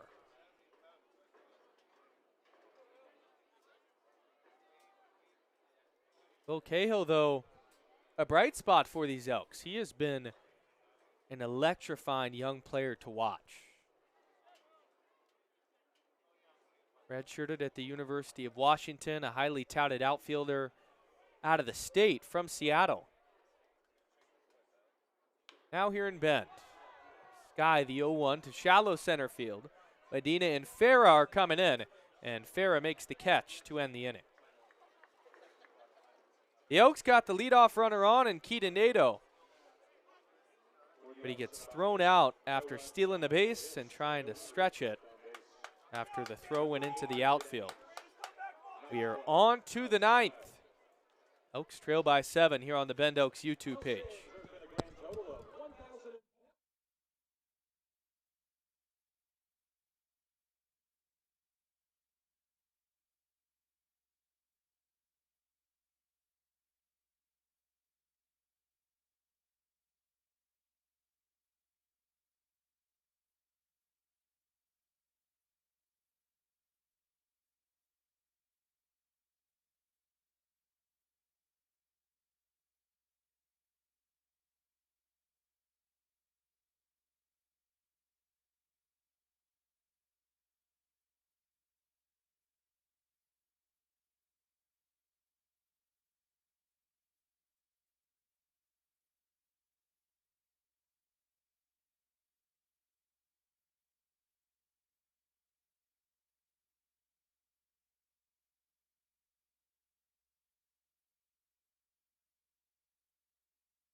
We're on to the 9th on a Friday night here at Genna. Thanks so much for joining us. Aiden O'Neill up here in the broadcast booth per usual.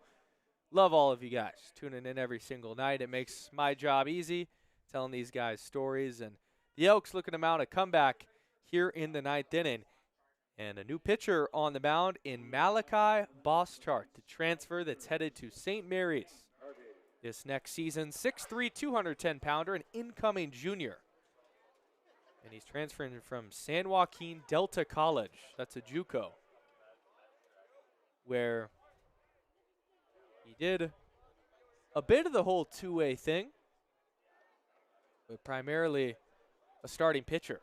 90-mile-per-hour heater, runs outside. In 11 appearances, 17 and 2/3 innings pitched, had a 3.57 ERA with 25 Ks to just 12 walks. 1-0 fastball, misses away. Garvey, Stewart, and Horn do up this frame for the Knights. Looking to add on to an already sizable lead. 2-0 breaking ball, folds outside. Garvey tonight has reached in all four plate appearances, 3 walks and a single. Take a strike on the outside corner. From Western Oregon, and he was a two-way guy too to a degree. 7 and 2/3 innings pitched on the bump, an 8.22 ERA. But at the dish is where he thrived, a 3.06 average and 190 at-bats. And that one caught a lot of plate and was called a ball from home plate umpire Michael Ames to lead off this 9th.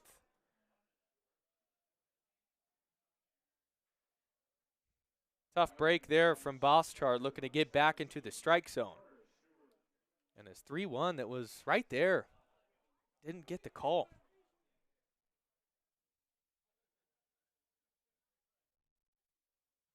Here's Carter Stewart. Take a strike. That velocity sitting right around 90 for Malachi Boschart. Out of Chico, California. That St. Mary's group that he's going to join, the Gales, are coming off of an incredible season this year. The West Coast Conference regular season wasn't all sunshine and rainbows, but they ended up winning the WCC tournament despite Gonzaga being the 1 seed. And then they went on to the regional and beat UCLA twice. 0-2 to Stewart, got him swinging. And Malachi Boschart on a filthy pitch down and away has his first Elk strikeout. See that fold off the table, wicked run.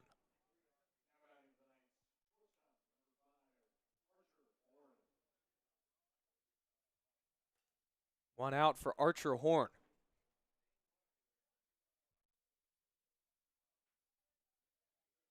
Horn is last time through. RBI number 3 and home run number 1 on a ball that was driven to left field.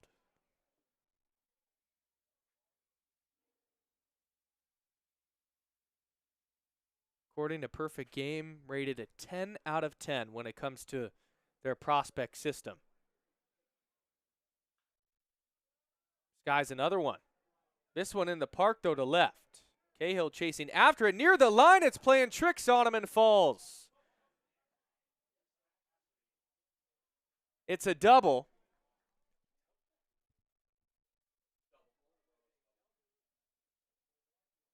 As even though Will Cahill couldn't catch that ball, it's not going to go down as an error because he didn't get a glove on it. I don't know if that was the wind or the lights or whatnot, but tried to make up for it with that strong arm. Garvey went up to third. Archer Horn went up to second. And now Colton Schmokel will bat and take outside. If that last name sounds familiar, the brother of Garrett Schmokel, who pitched earlier tonight for the Bend Elks. And a cool moment at the start of this game. There was a plate meeting with the parent of the two Schmokels, Mrs. Schmokel, the mom. 3 runs batted in, 580 OPS, and they all took a picture. Garrett, Colton, the mom, the 2 coaches. And it's super cool to see that thing come full circle. Sibling rivalry that probably started in the backyard, now coming to fruition at the college stage. He's well ahead, hasn't seen a strike. And a 4-pitch walk to Colton Schmokel. So the bases are loaded with 1 out. Now batting for the Knights, third baseman, number 10, Tate Hammond. And Tate Hammond will hit.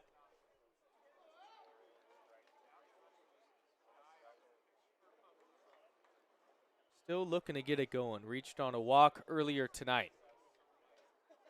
Ground ball would get the Elks out of this frame. This Boschart fires in a heater at 91. That one was loud.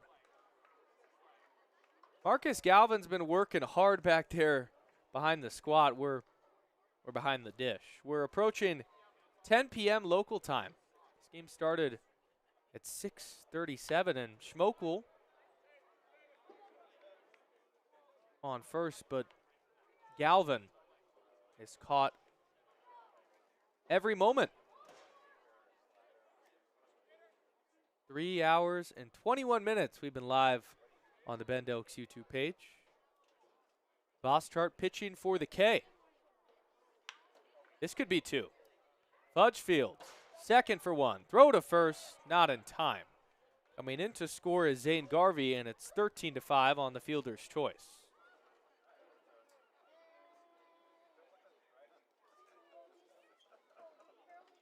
Now batting for Corvallis, center fielder, number 2, Max Medina. Just batted into the ground. Sanders did all he could on the back end with the strong throw.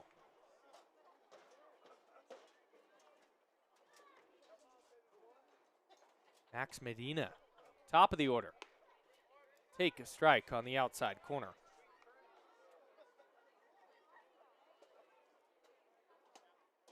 Still some fans remaining on this Friday night that started packed crowd. 15 hits for Corvallis. 0-1 misses in tight. Speaking of Boschart, and him joining the St. Mary's Gales. St. Mary's guys last year were some of the best Elks. Makoa Sniffen was an all-star. Now this season, 90 hits with the Gales. And Diego Castellanos, also one of the fan favorites. As that will end the inning on a good play from Isaiah Fudge. One in for the Knights on the RBI ground out by Tate Hammond. Elks need 8 to keep this thing rolling, 9 to walk them off. We'll step aside and be back after this.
Elks looking for a 9th inning comeback. They trail by 8. Aiden O'Neill up here in the broadcast booth. Thanks for joining us.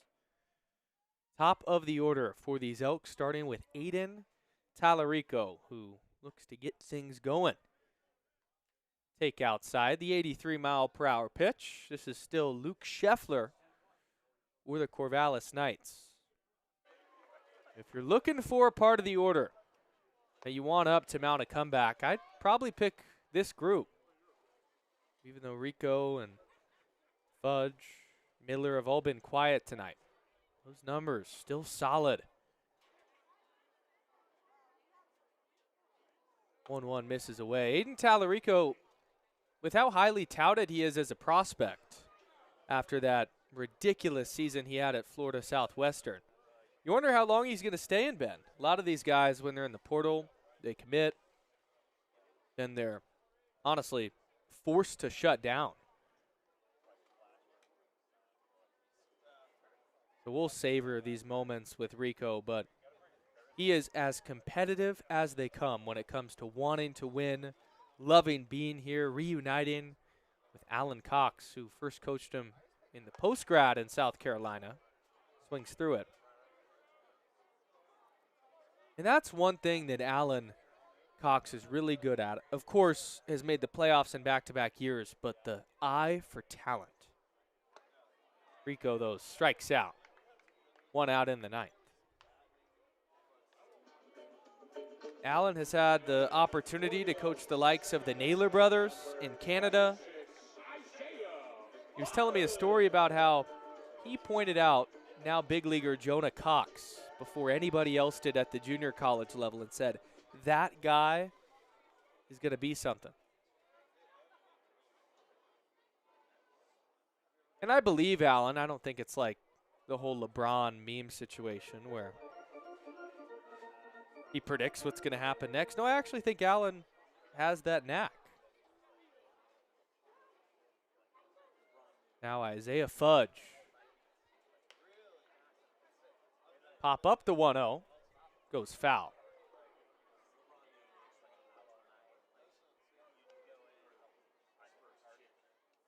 Fudge, newly committed to Tampa.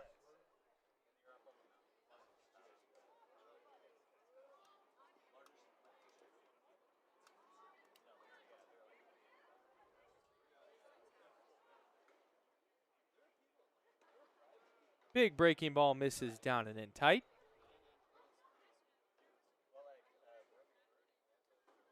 Isaiah Fudge, a talented middle infielder. When he took batting practice the first day he got here, we kind of looked at each other and realized that it was coming off the bat a little different. That one's grounded sharply to the shortstop. Deep in the hole is Horn, and a good play for the second out. That required a strong throw with the speed of Isaiah Fudge out of the left-handed batter's box, and he made it. Jace Miller, the last chance for the Elks here on Friday, June 12th.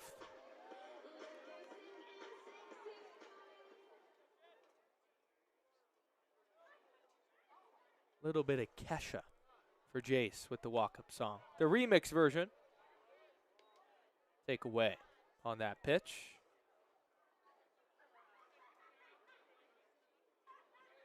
Jace has hit the ball well tonight in his first game back with the Elks, although nothing to show for it.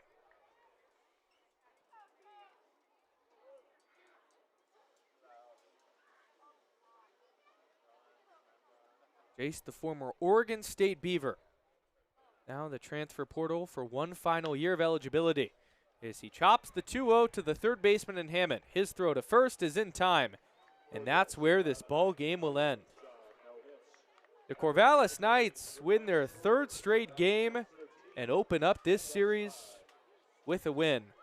13-5 the final. Thank you for coming out to this Genna Stadium for another edition of Bend Elks Baseball. We're back here tomorrow night for Game 2 between the Elks and the Knights. First pitch at 6:35 and case open at 5:35. The Knights brought it all night long and took advantage of early free passes, timely hitting throughout to get a dub here at Genna. They had a sour taste in their mouth, I would imagine, after last season, the final moment here in Bend being that loss, but ultimately ended up winning that series going on to the next round.